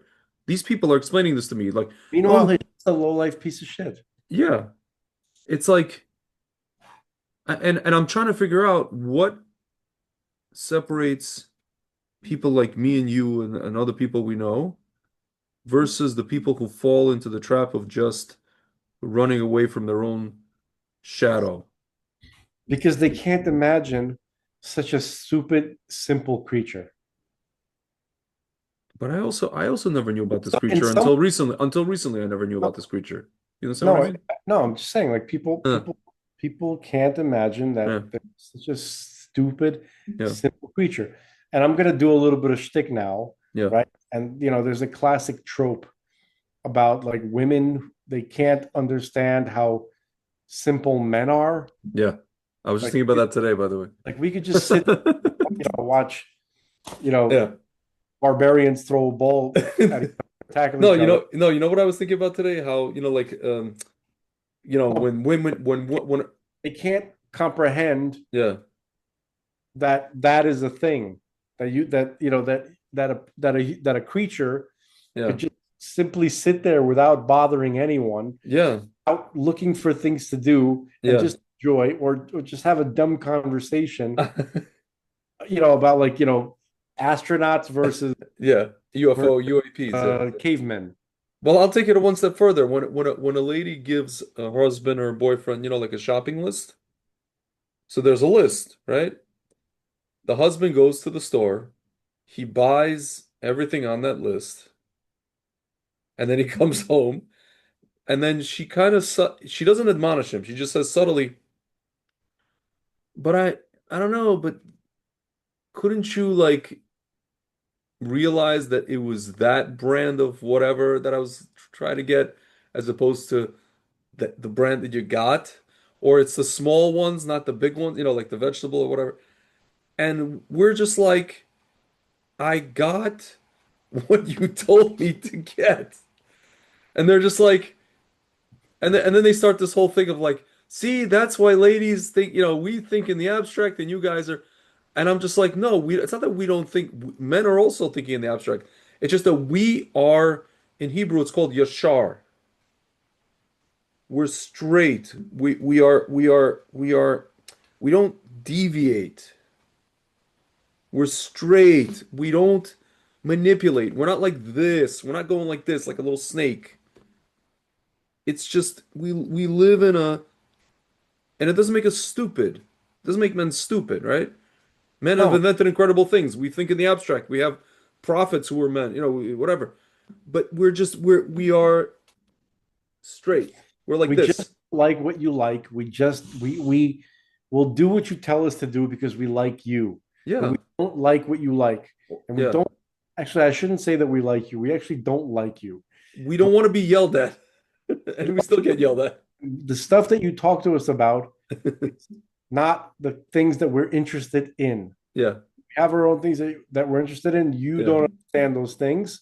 We Yeah. want to get along with you. We want you to be happy. At best, let's say if you ask us to do something, I'll give you an example today. Perfect example. This is a perfect example. Okay. There's a guy, some Ukrainian guy who's doing renovations in the house. What he did was yesterday, when I wasn't home, there's like all these, like we have uh, it's like tall, they're not trees, they're kind of like just plants that go around the house to create like like a privacy barrier. So those Yeah, things, those plants have on them like weeds or growths, the outgrowths. And those things they need to be cut down. So the guy he cut them down and he cut them down, but he didn't clean them up. They're just all over the ground. When I got home, it looked like there was like a bunch of lightning just hit them like this. So then this morning, my mom's like, "Oh, this needs to be cleaned up." I called this company, It's too expensive. Call the other. So she gave me kind of the task, this so-called, manly task of calling the Hispanic guy, who I barely understand what he's saying. Like this, it's like Tony Montana of da da da da da da da. Okay, even though he's been in this country for years, you could tell. So he comes, and then now I have to like negotiate the price with him, and I have to tell him exactly what to do. So I'm doing like this manly so-called thing, which I actually it's good. I had to be a little bit nagged to do it because it's just a pain in the butt, the whole rigmarole aspect of it. But once I took to doing it, the guy came and I talked to him and I told, okay, he's like, I gotta go get the wood chipper. My guy's gonna stay over here. He's gonna collect all the da da da da da da. He got the wood chipper, and I brought the guy water, spoke some Spanish, ahora, da da da da da, whatever. Your guy is coming, yeah, he's coming, da da da da. And then I just like I just like taped them just to make sure they're doing, in case something happens, just whatever. Like, so I have video evidence of them throwing stuff. And then I'm like, as they're doing it, I'm imagining like a Hamas guy and then like Keir Starmer being thrown into the wood, whatever. And Macron. So like that whole thing is like, I'm happy to do it. Ladies, we are happy to do all that whole what I just described. Because it's like man stuff. There's like a truck that pulls up. We get to play with trucks and talk to the guy who's on a truck. The only unhappy part is paying him. Like you have to do Zelle and pay him. Like parting with your money. Like the guy, I tried to negotiate the guy down. He's like, "No, you understand. It's just a lot, and I had to come and I have to put it in a thing, and it's a lot." And like he's explaining to me that what he's about to do is very complex. yeah, Pick up all a but put work. a bunch of wood that's scattered into a pile, and then have his guy take, you know, one after the other into the chipper, and then they drive it to a place where you discard it and you have to pay $35 to the place to leave it there. And yet, supposedly, allegedly, that wood can be turned into something else and they could use whatever. It's the whole thing. So I don't know. We're happy to do that for you. Ladies, we're Just happy. don't nag us about it. We're not happy to do it, Hmm. but we'll do it We will do it. Yeah. because we like to see you. We do like to see you happy. Yeah. What pisses me off Yeah. is what I really feel like saying is how dare you? How dare you even like you have the gall to think that I or me as like the guy, Yeah. the guy, right? Not a man. That a man would spend his like you what you want the guy to do is to voluntarily Yeah. be interested in the things that you are interested in, That excite you. have an entire universe of amazing things to think about. Yeah. Our mind is full of things that we are fascinated with, not just women's bodies, but like stuff like space aliens and like Yeah. footballs and lightning, you Yeah, know, and when we're not trying to like make money just to survive, we're thinking about those other things. weird animals, Yeah. just science fiction. I'm thinking about that amazing puppet that they used on that show Farscape, right? What? There's this show called Farscape. It was a What sci the hell is this? They had this amazing puppet that was part of the cast. It What? was it was Jim Henson, like it was a Jim Henson production. What the hell is this? Oh, this thing. Oh my God, this is scary. Oh my goodness What? gracious. The animatronic thing. Bоже mой.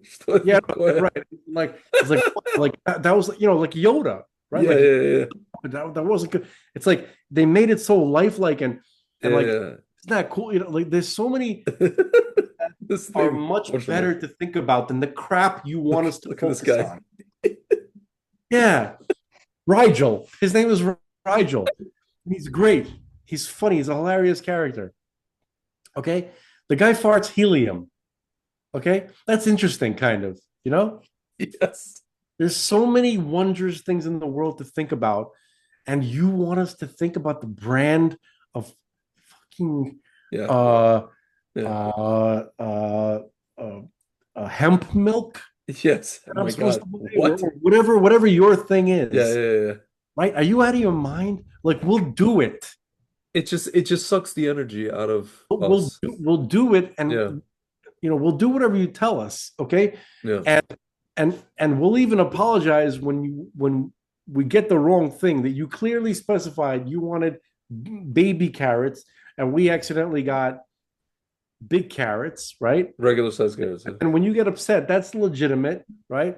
But you want us Yeah. to You want us to care. you want us to like, are you crazy? You know what I mean? Like that's the Yes, problem Frank. that I that, Frank, that's the like answer is yes. the problem that I have. We're not like you. We don't think about the things that you think about. Okay? We think about our own things. Our mind is full of stuff that we think about, and we don't think about your stuff. Yeah. Frank, in light of this, can I play the I don't scene like from your. can I play the scene from when Mel Gibson steps out of his house? I hate Mel Gibson, No, but like from the movie, when his but character I'm not steps going to out. enjoy it. I mean, it is funny. You gotta admit it's a funny scene. I don't admit anything, Greg. No, no.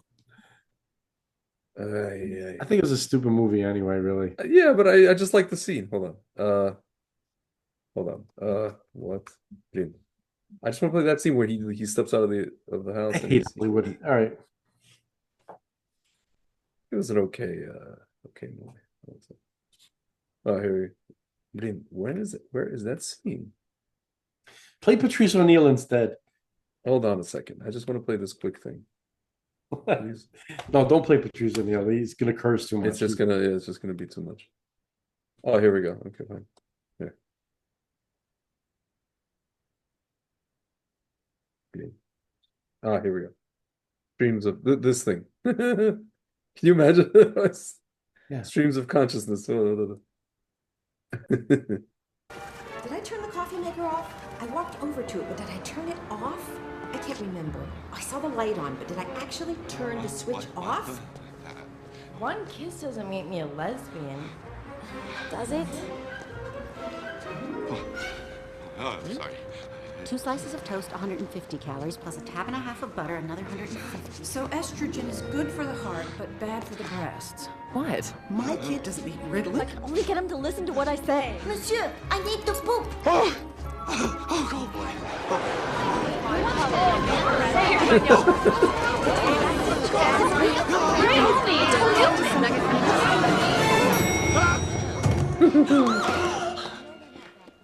Oh God, he nearly killed me.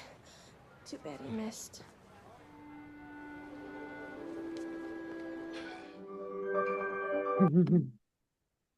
So corny. It is corny, but it just gives you an idea of kind of like the whole, So lame. whatever. It's That's lame.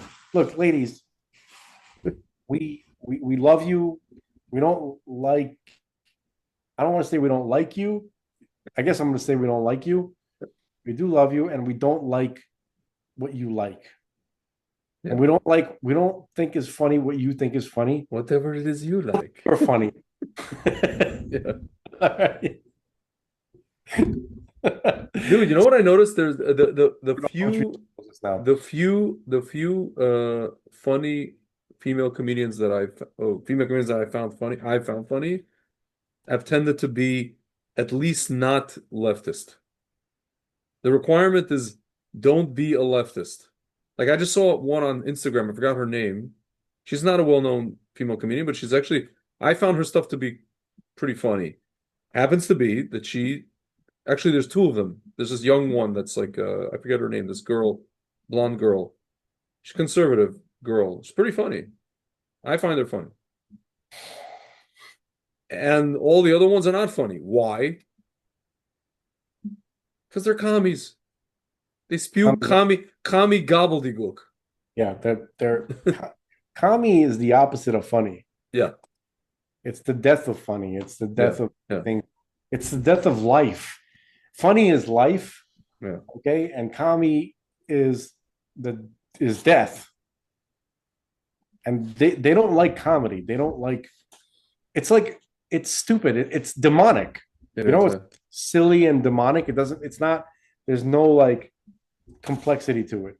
Sarah Silverman used to be funny before she was full commie, right? Yeah. Like, yeah. Here, this is. Thanks for dressing up. Hey, Sarah, listen, man.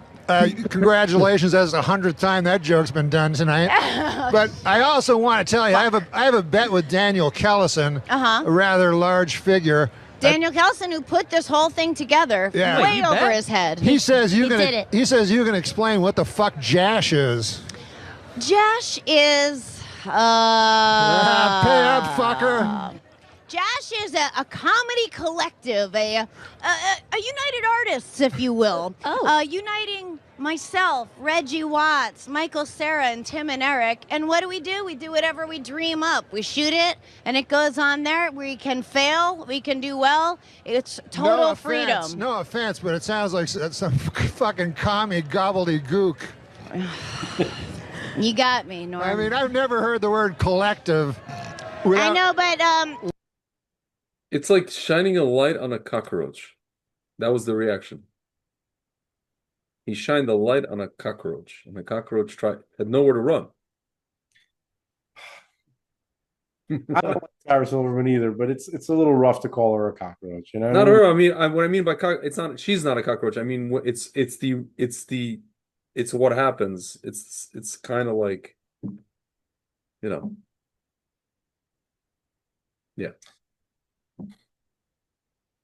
Her sister is a rabbi in Jerusalem. You know that, right? She's not a rabbi. I know. Sarah Silverman's a tough one. Yeah. Like I sometimes like have these weird like panics that like God is gonna like put me in a situation where I have to deal with her. Oh no. And like, what do I do? Wait, why? Why would you have to do? No, I have these like irrational, like it's usually when I'm driving. Like I start thinking about these strange scenarios. Like, oh my God, what if I have to, especially when you don't like someone or you don't like what they say or what they believe in, right? And it's like, oh my God, God's probably going to put me in a situation with them, right? Because, sometimes I feel like God's mean and he does mean things. Yeah. And sometimes it's like, oh, what if he's mad at me for saying bad stuff about her? He's probably going to punish me by putting me in a room with her. And now I have to talk to her. And then, it's hard to explain what I'm trying to describe right now. I understand what you're saying. I'm scared. Like, I don't even want to say anything bad about people because sometimes I'm worried if God does not approve, he might end up putting me in a situation with them. Do you understand what I'm saying? Like, I get you. It might be strange to the people listening, but do you understand kind of like I get it, yeah. I'm worried that that'll be my punishment. Like I have to do a rectification. Yeah. Right? Like especially when it's a Jew. Yeah, it is more difficult because she is a Jewish person and sometimes I don't want to say anything bad about her because Yeah. because the Rebbe would get upset, Yeah. right? He He's would. like, He would. that's your reaction to this? You can't think of anything better to do, Yeah. right? That's how you're, and I'm like, that's how I deal with the situation. Yeah. And then Yeah. I don't want to fix it. I don't Well, want to have to be in her case, she's clearly misguided. She's actually very misguided. she You almost want to give her a pass. Well, I look, what I've said about her is no, she doesn't get a pass. I'm sorry. Not a there's pass. I said you almost want to give her a pass. I didn't say you give her a yeah, pass. I don't, not me. I'm not, Yeah. you can, it's okay if you feel that way. But like, I don't want to, I'll give Mel Brooks a pass. Yeah. Like he can do no wrong. You know what I mean? Like I can't stay mad at him. Yeah. Okay. Yeah. There's only a few people in my head that that applies to. Mel Brooks is like, I can't think of the other one right now. Yeah. Okay. But I feel like she is a person who is mentally unwell, Yeah. right?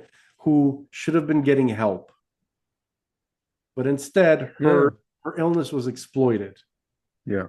for entertainment I purposes. think that's what I mean when I say quote unquote give a pass. That's it. That's yeah. Okay. And Hmm. But what do you think? What do you think specifically is her condition? I don't know, but it's it's a little. I think there's some serious trauma in Oh her yeah. childhood. Yeah. You know what I mean? Like I think that she seems to be a person Mhm. who was like she had a difficult time, like perhaps experiencing some of the like the ugly part of life, Yeah. like that she's disturbed by it, Yeah. and this is her way of coping Well, with, her with some of the stuff that with the inappropriate things that she's seen and experienced yeah. growing up. Like she might have been a very sensitive soul who was like overwhelmed with things that were inappropriate. I don't know what specifically. Like I've heard her say like crazy stuff. Yeah. You know what I mean? Like I don't want to like repeat it. Yeah. You know what I mean? Yeah. And Yeah. so like it like cracked her mind, her psyche. Yeah. It like broke her basically. And so she's like, like you try to be like extra tough. Yeah. You want to seem really edgy and Mhm. extra tough. Yeah. Yeah. Right? It's Really, you're just masking. it's almost like it's like a shell that she created, like an armor. She created some kind of armor, but really she can't handle anything. Yeah. So she created this persona, and Yeah. she speaks her comedy. And she is funny, like Yeah. and which is kind of rare, right, Yeah. for a female stand up. But Yeah. Norm Macdonald said this. He's like, she speaks with a male voice. She doesn't. Yeah. She's not doing a woman. It's almost like she's took some man's voice and she's just like projecting it out. Yeah, Like she's not speaking with her female whatever she has. and she Femininity, I really guess. disappointed me because I remember she was funny and she seems to have some understanding of humor. Yeah, of course. Like she had a sense of humor. It's all gone Mhm. now. Yeah. Like she went fully woke. Like Yeah. communism, like it burns away anything human inside of a person. Yeah. Like Yeah. it's pretty bad. Like like likability. In order to be funny, you need to be likable on some level, or you need to be relatable. You need to have the audience like on your side if you're talking about something like to, topical or even political, personal, but the audience has to like relate to. Even like Eddie Murphy, as crass as he was, he gets up on stage, he's talking about some interaction with a celebrity or some relationship situation or his uncle, his drunk uncle. Everything is like sounds completely retarded, but he's relatable. It's basically You know? yeah. It's basically like a comedian's like, all right, this is the reality of human nature. Come on, we all know what Yeah, people are like. You know yeah, what I mean? yeah. This is what we're like. And then he just describes it in his own way. Commies are the exact opposite. They're like, Yeah, how dare you be like this and like that? You yeah, have yeah, to yeah, this yeah, and like this. yeah. My racist relatives, my racist parents, It's like blah blah blah. Dude, when I started hearing, I remember like it was like 10 years ago when I started hearing certain comedians, it's usually like, like kids of immigrants. And it hits me hard because I am an immigrant. Let's just say, or like I was 7 years old when I came to this country. So I'm thinking to myself, it's one thing you want to get up on stage and maybe I would like do shtick about my parents or like the accent, but to call them racist or to call them something and to have people people who never met my parents, uh, them think that negative things about them, dafka negative, is literally it's like they're going against honoring your mother and your father. it's a cult basically Ужас. you're supposed to diminish Yeah, anybody who's not in the cult. yeah, yeah, yeah. No, and I heard this from so many of these so-called comedians. And my racist parents, my sexist father, I literally want to get up on stage and throw them. It's not even fun. Like, forget about it's not even funny, much less like fucked up. I told you about this conversation I had with a friend who I don't know, friends. I haven't spoken to him for a long time, but Yeah. when I first came to Miami and I started going to martial arts, wherever I met one of the guys who went there, right? And we became friends right away. And then, we were hanging out and chatting about like, Torah stuff like that, right? And he's not Jewish guy. He's a Cuban guy. He's like half Cuban, half Italian, whatever, right? And he, he's like, can you give me some advice? Because he's a little bit younger than me.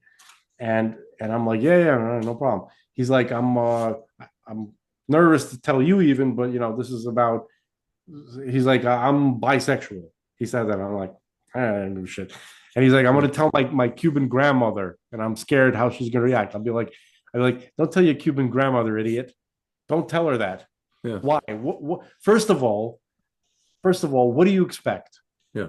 He's like, oh, she's like, she's old school. She's a homophobic and racist. I'm like, first of all, fuck you and your homophobic bullshit. Okay, that's number one. Number two, nobody needs to know anything about your sex life. Least of all, your grandma. Yeah. Yeah. Okay, it would only be it would only concern her if there's no potential for you to have a family. Like Yeah. that's something that would bother her. Like you're not Yeah. going to have kids Yeah. because you're not. But you like women, right? Yeah. So there's at least a Yeah. potential. And the guy did get married to a woman, by the way, Yeah. who was whatever, and she's like, but she's technically a woman. Yes. Okay. Yes.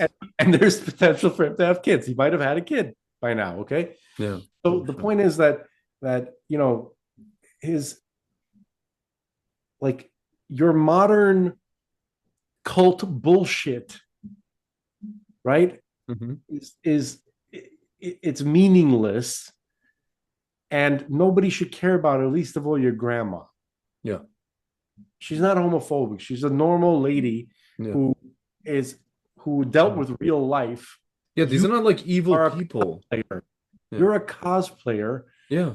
Spends his time playing. You didn't have a real life. Like she Yeah. had to deal with like She had to deal with you were born because she dealt with crap. she dealt with her life was so much harder than yours, and she still Yeah. bothered to cause your existence. Yeah. By having your parents who had you. Okay.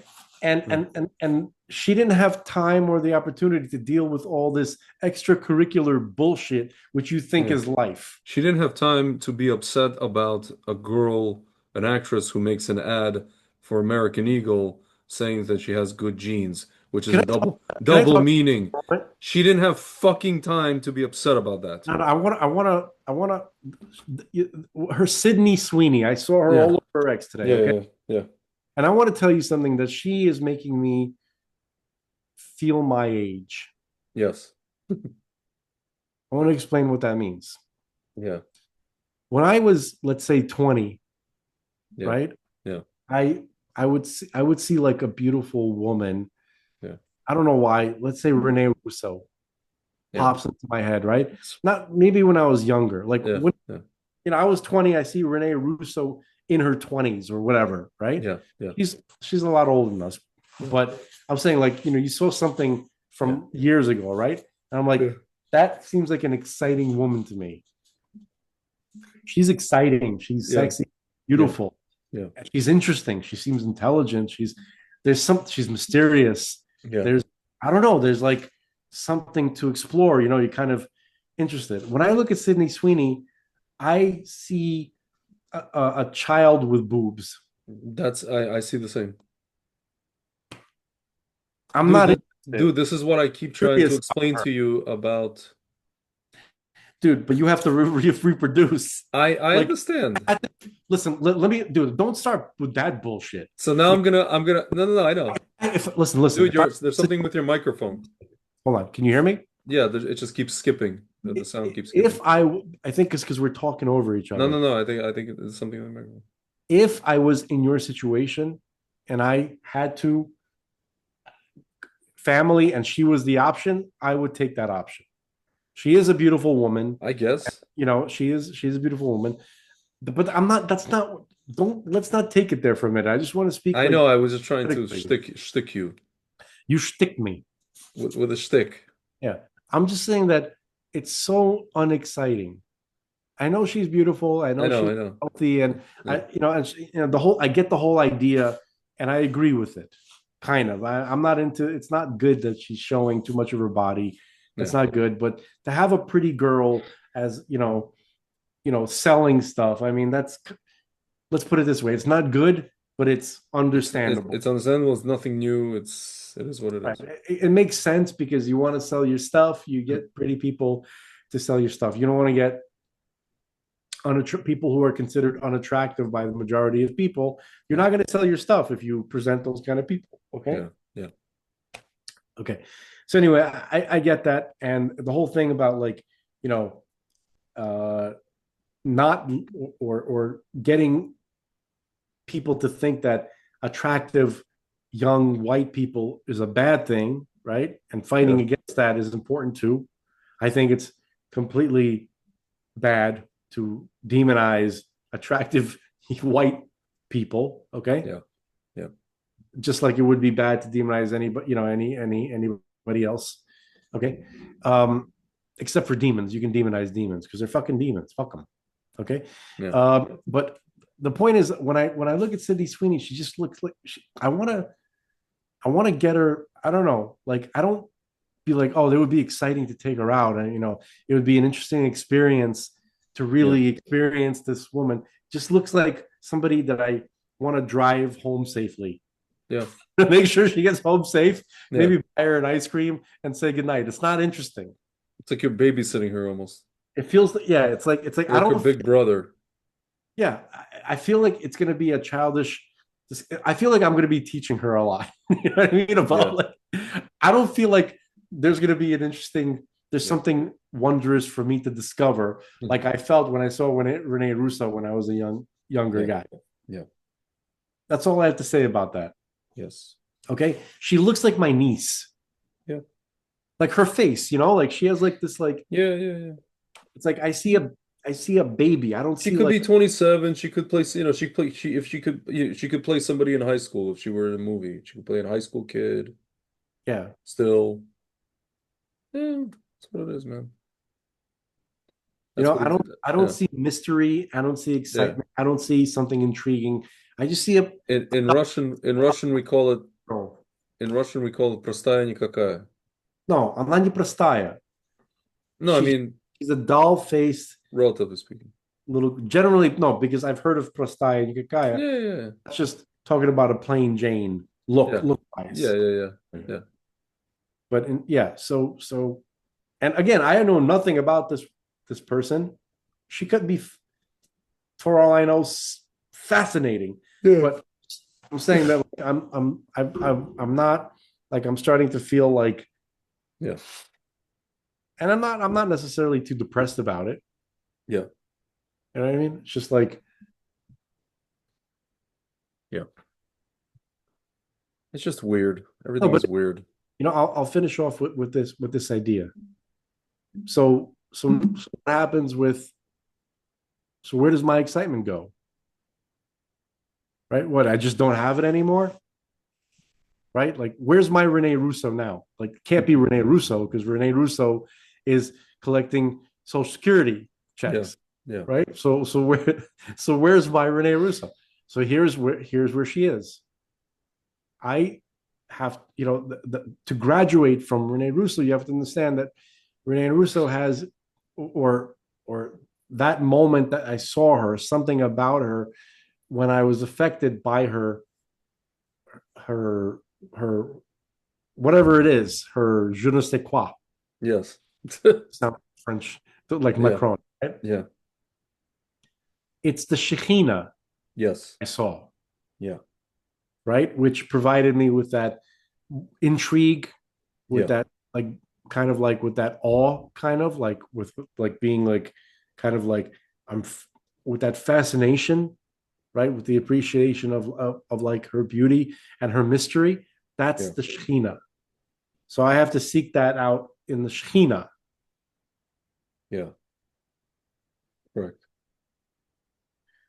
And That is correct, and my friend. girls look like little girls. That's what they're not. It's not exciting. Yeah. Interesting, right? So you give them a cookie and they go away. Exactly. Yeah, Go buy a horse, live in the mountains, and stop they go buy bothering a people. horse and let them go live in the mountains and stop bothering people. Okay. Do you know who I was like, not to get fall into this whole like locker room discussion. I was like, I would always sit there. I remember I was like, when Fresh Prince of Bel-Air came out, Yeah. and I said to myself, man, if she was ever Jewish, I'd marry her. Tatiana Ali. No, Tatiana Ali, the other one. Meh.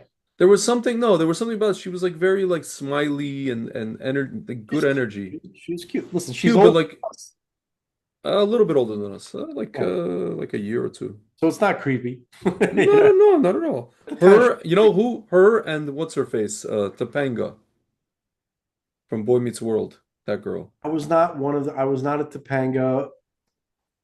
You didn't watch that show, you're saying? No, I did. I did watch that show. Yeah. I was not a Topanga fanboy. I was like fascinated by her. She She was like was she had a far fascinating look. No, she was far too similar Really? to girls that I knew. Hmm. She kind of looked like girls that I knew, but she had a different energy from from those girls. Yeah, that's what I felt I like. think people were just fascinated with her name, Topanga.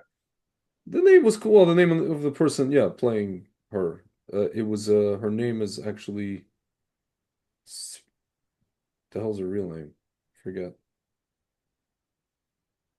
Totally forgot what her real name is. Played by, yeah, Danielle Fishel. I think she is She's probably Jewish. She's probably a Jewish girl. nope. Interesting. Her dad is Maltese. Maltese. Fascinating. That is So surprising. where the heck is that last name from?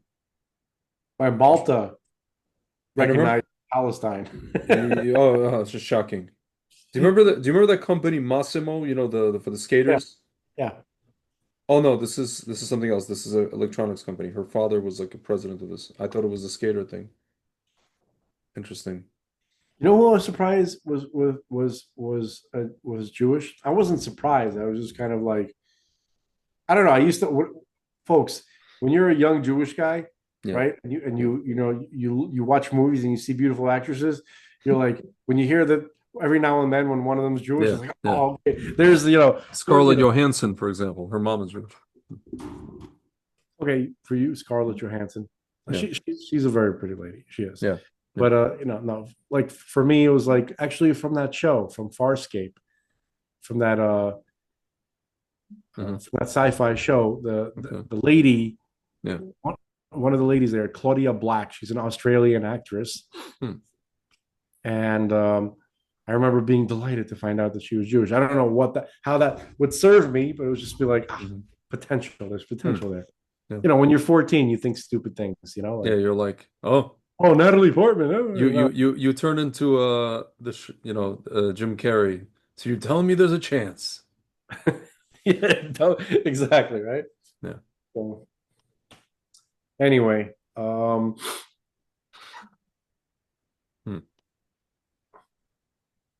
What can we say, man? I really hope. Honestly, I feel like, you know what I feel like? I feel like lighten it up a little bit, but I can't. I'm just gonna say one thing. I feel like the Jewish people are children, and I think that, like Bibi, almost like Bibi and maybe Smotrich and Ben Gvir and these kind of people are like the parent, and then the parent is just gonna say, you know, the children are like, no, we can't, eh, we can't take over that place.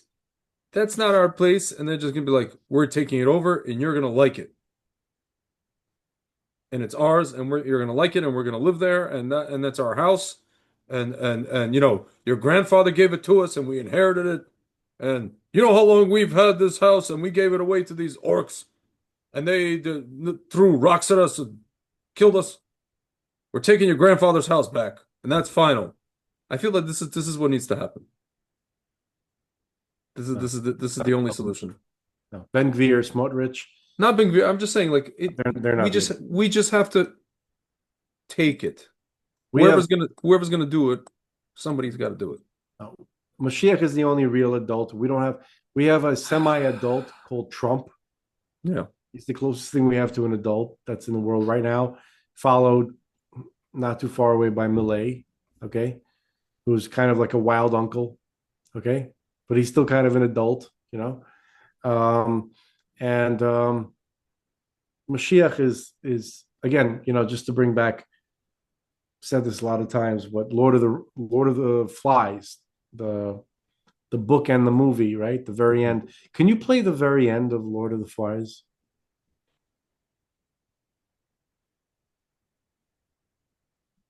Like the one from the 90s. Yeah. This is if you can find that. And scene. Yeah, end scene. And scene. I'll tell you right away. Hunt and rescue this thing. Yeah. Yeah. When they see that the guy adult arrives. They don't know the first thing about it. So the kids are on this island for months on their own because their plane crashed. There's no adults. Kids are dying. They're chasing each other, hunting each other, trying to kill each other, and it's just absolute chaos.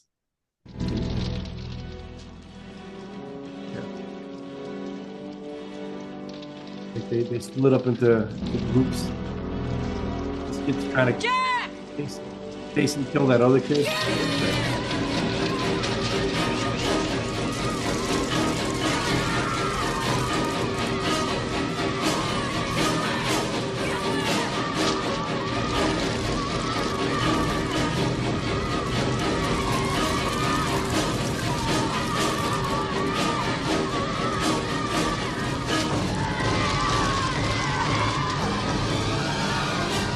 Make it big.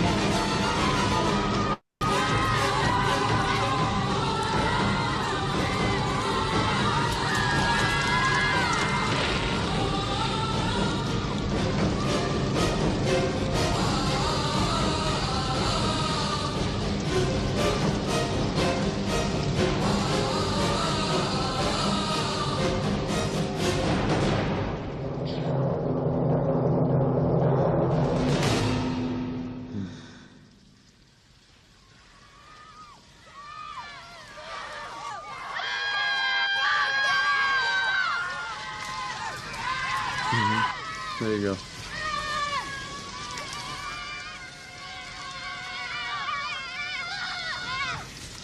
Huh.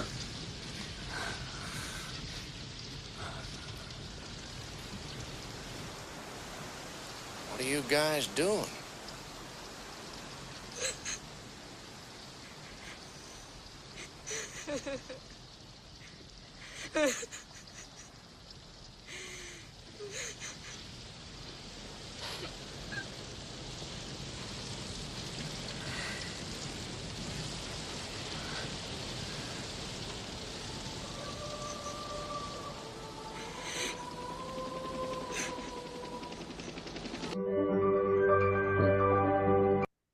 Well, I've never seen anything in movies that better captures, as a metaphor from like Mashiach. Yeah. We're all those kids, right? Yeah. And some of us are, you know, uh, you know, and then Mashiach shows up, and when everybody sees him, everybody's at least stunned, and then even the look on his face is like makes everybody understand that we're basically running around like a bunch of animals in chaos, and now there's an adult here. That's what it's going to feel like. Yeah. Yeah. Listen, Zat Hashem. We'll leave it at that. Yes. I have to drive home now. Oh yeah, your parents. Yeah. Well, drive safe and have a final, have an easy. Everybody should have a meaningful fast. Well, hopefully we shouldn't have to fast, and Mashiach should come. Is it going to be like a great day of feasts? Yeah. Is Tisha ever going to be like an eat more day? Yeah. Instead of a don't eat day and don't drink on one of the hottest days of the year, hottest times of the year, and yeah, hopefully it blows by. I can't take it anymore. With that said, if God forbid Mashiach doesn't come, everybody should watch. I'm gonna post them myself. Different documentaries about the disengage. Well, they call it the disengagement. Like people were engaged to be married and they got unengaged. About the removal of Jews from their homes in Gaza in 2005. They should watch it. People should watch it because, and then if they watch it, they'll say, "Hey, oh, that's how we got here," and then they'll say, "Hey, we have to go back there." Any person with a healthy neshama, even the people who got convinced of this and that and the other, who are scared of their own shadow, after watching these things, like you literally have to be forced to watch this. They'll say, "You know what? We have to go back there. We can't give this to foreign people and all the rest of it." I think that's what needs to happen. We are so heavy on the shows. Listen, dude, no, I mean, you gotta, I know. you gotta. No, but it's funny because remember that movie Soap Dish? I remember the name. I remember the name, but I don't remember. Before Whoopi Goldberg was completely, had Sally. Oh, this crap. Yeah, I remember it. There's this one scene. Gary Marshall is in it. Yeah. And he's the producer of the soap opera. Yeah. And then the writers bring him something. He goes, "I don't like it. He's like, it's depressing and it's expensive." He goes, "I like cheap and peppy." Yeah. Peppy. Yeah. Yeah. It's hilarious. Yes. It seems like that's what they started making, depressing and expensive movies funded by Qatar. Instead of cheap and peppy, funded by Menachem Golan. You want to be a movie star? Arnon Milchan. Yes. You want to be a movie star? I'm going to make you a movie star. Says it, Van Damme. Yeah. And you know what? He did. He made him a freaking movie star. A movie star, yeah. Anyway. All right, folks. Then. Shabbat Shalom, Shabbat Chazon. And may you have a vision of the temple, and may the temple be built. Amen. All right. Shabbos. 12:33. Yes.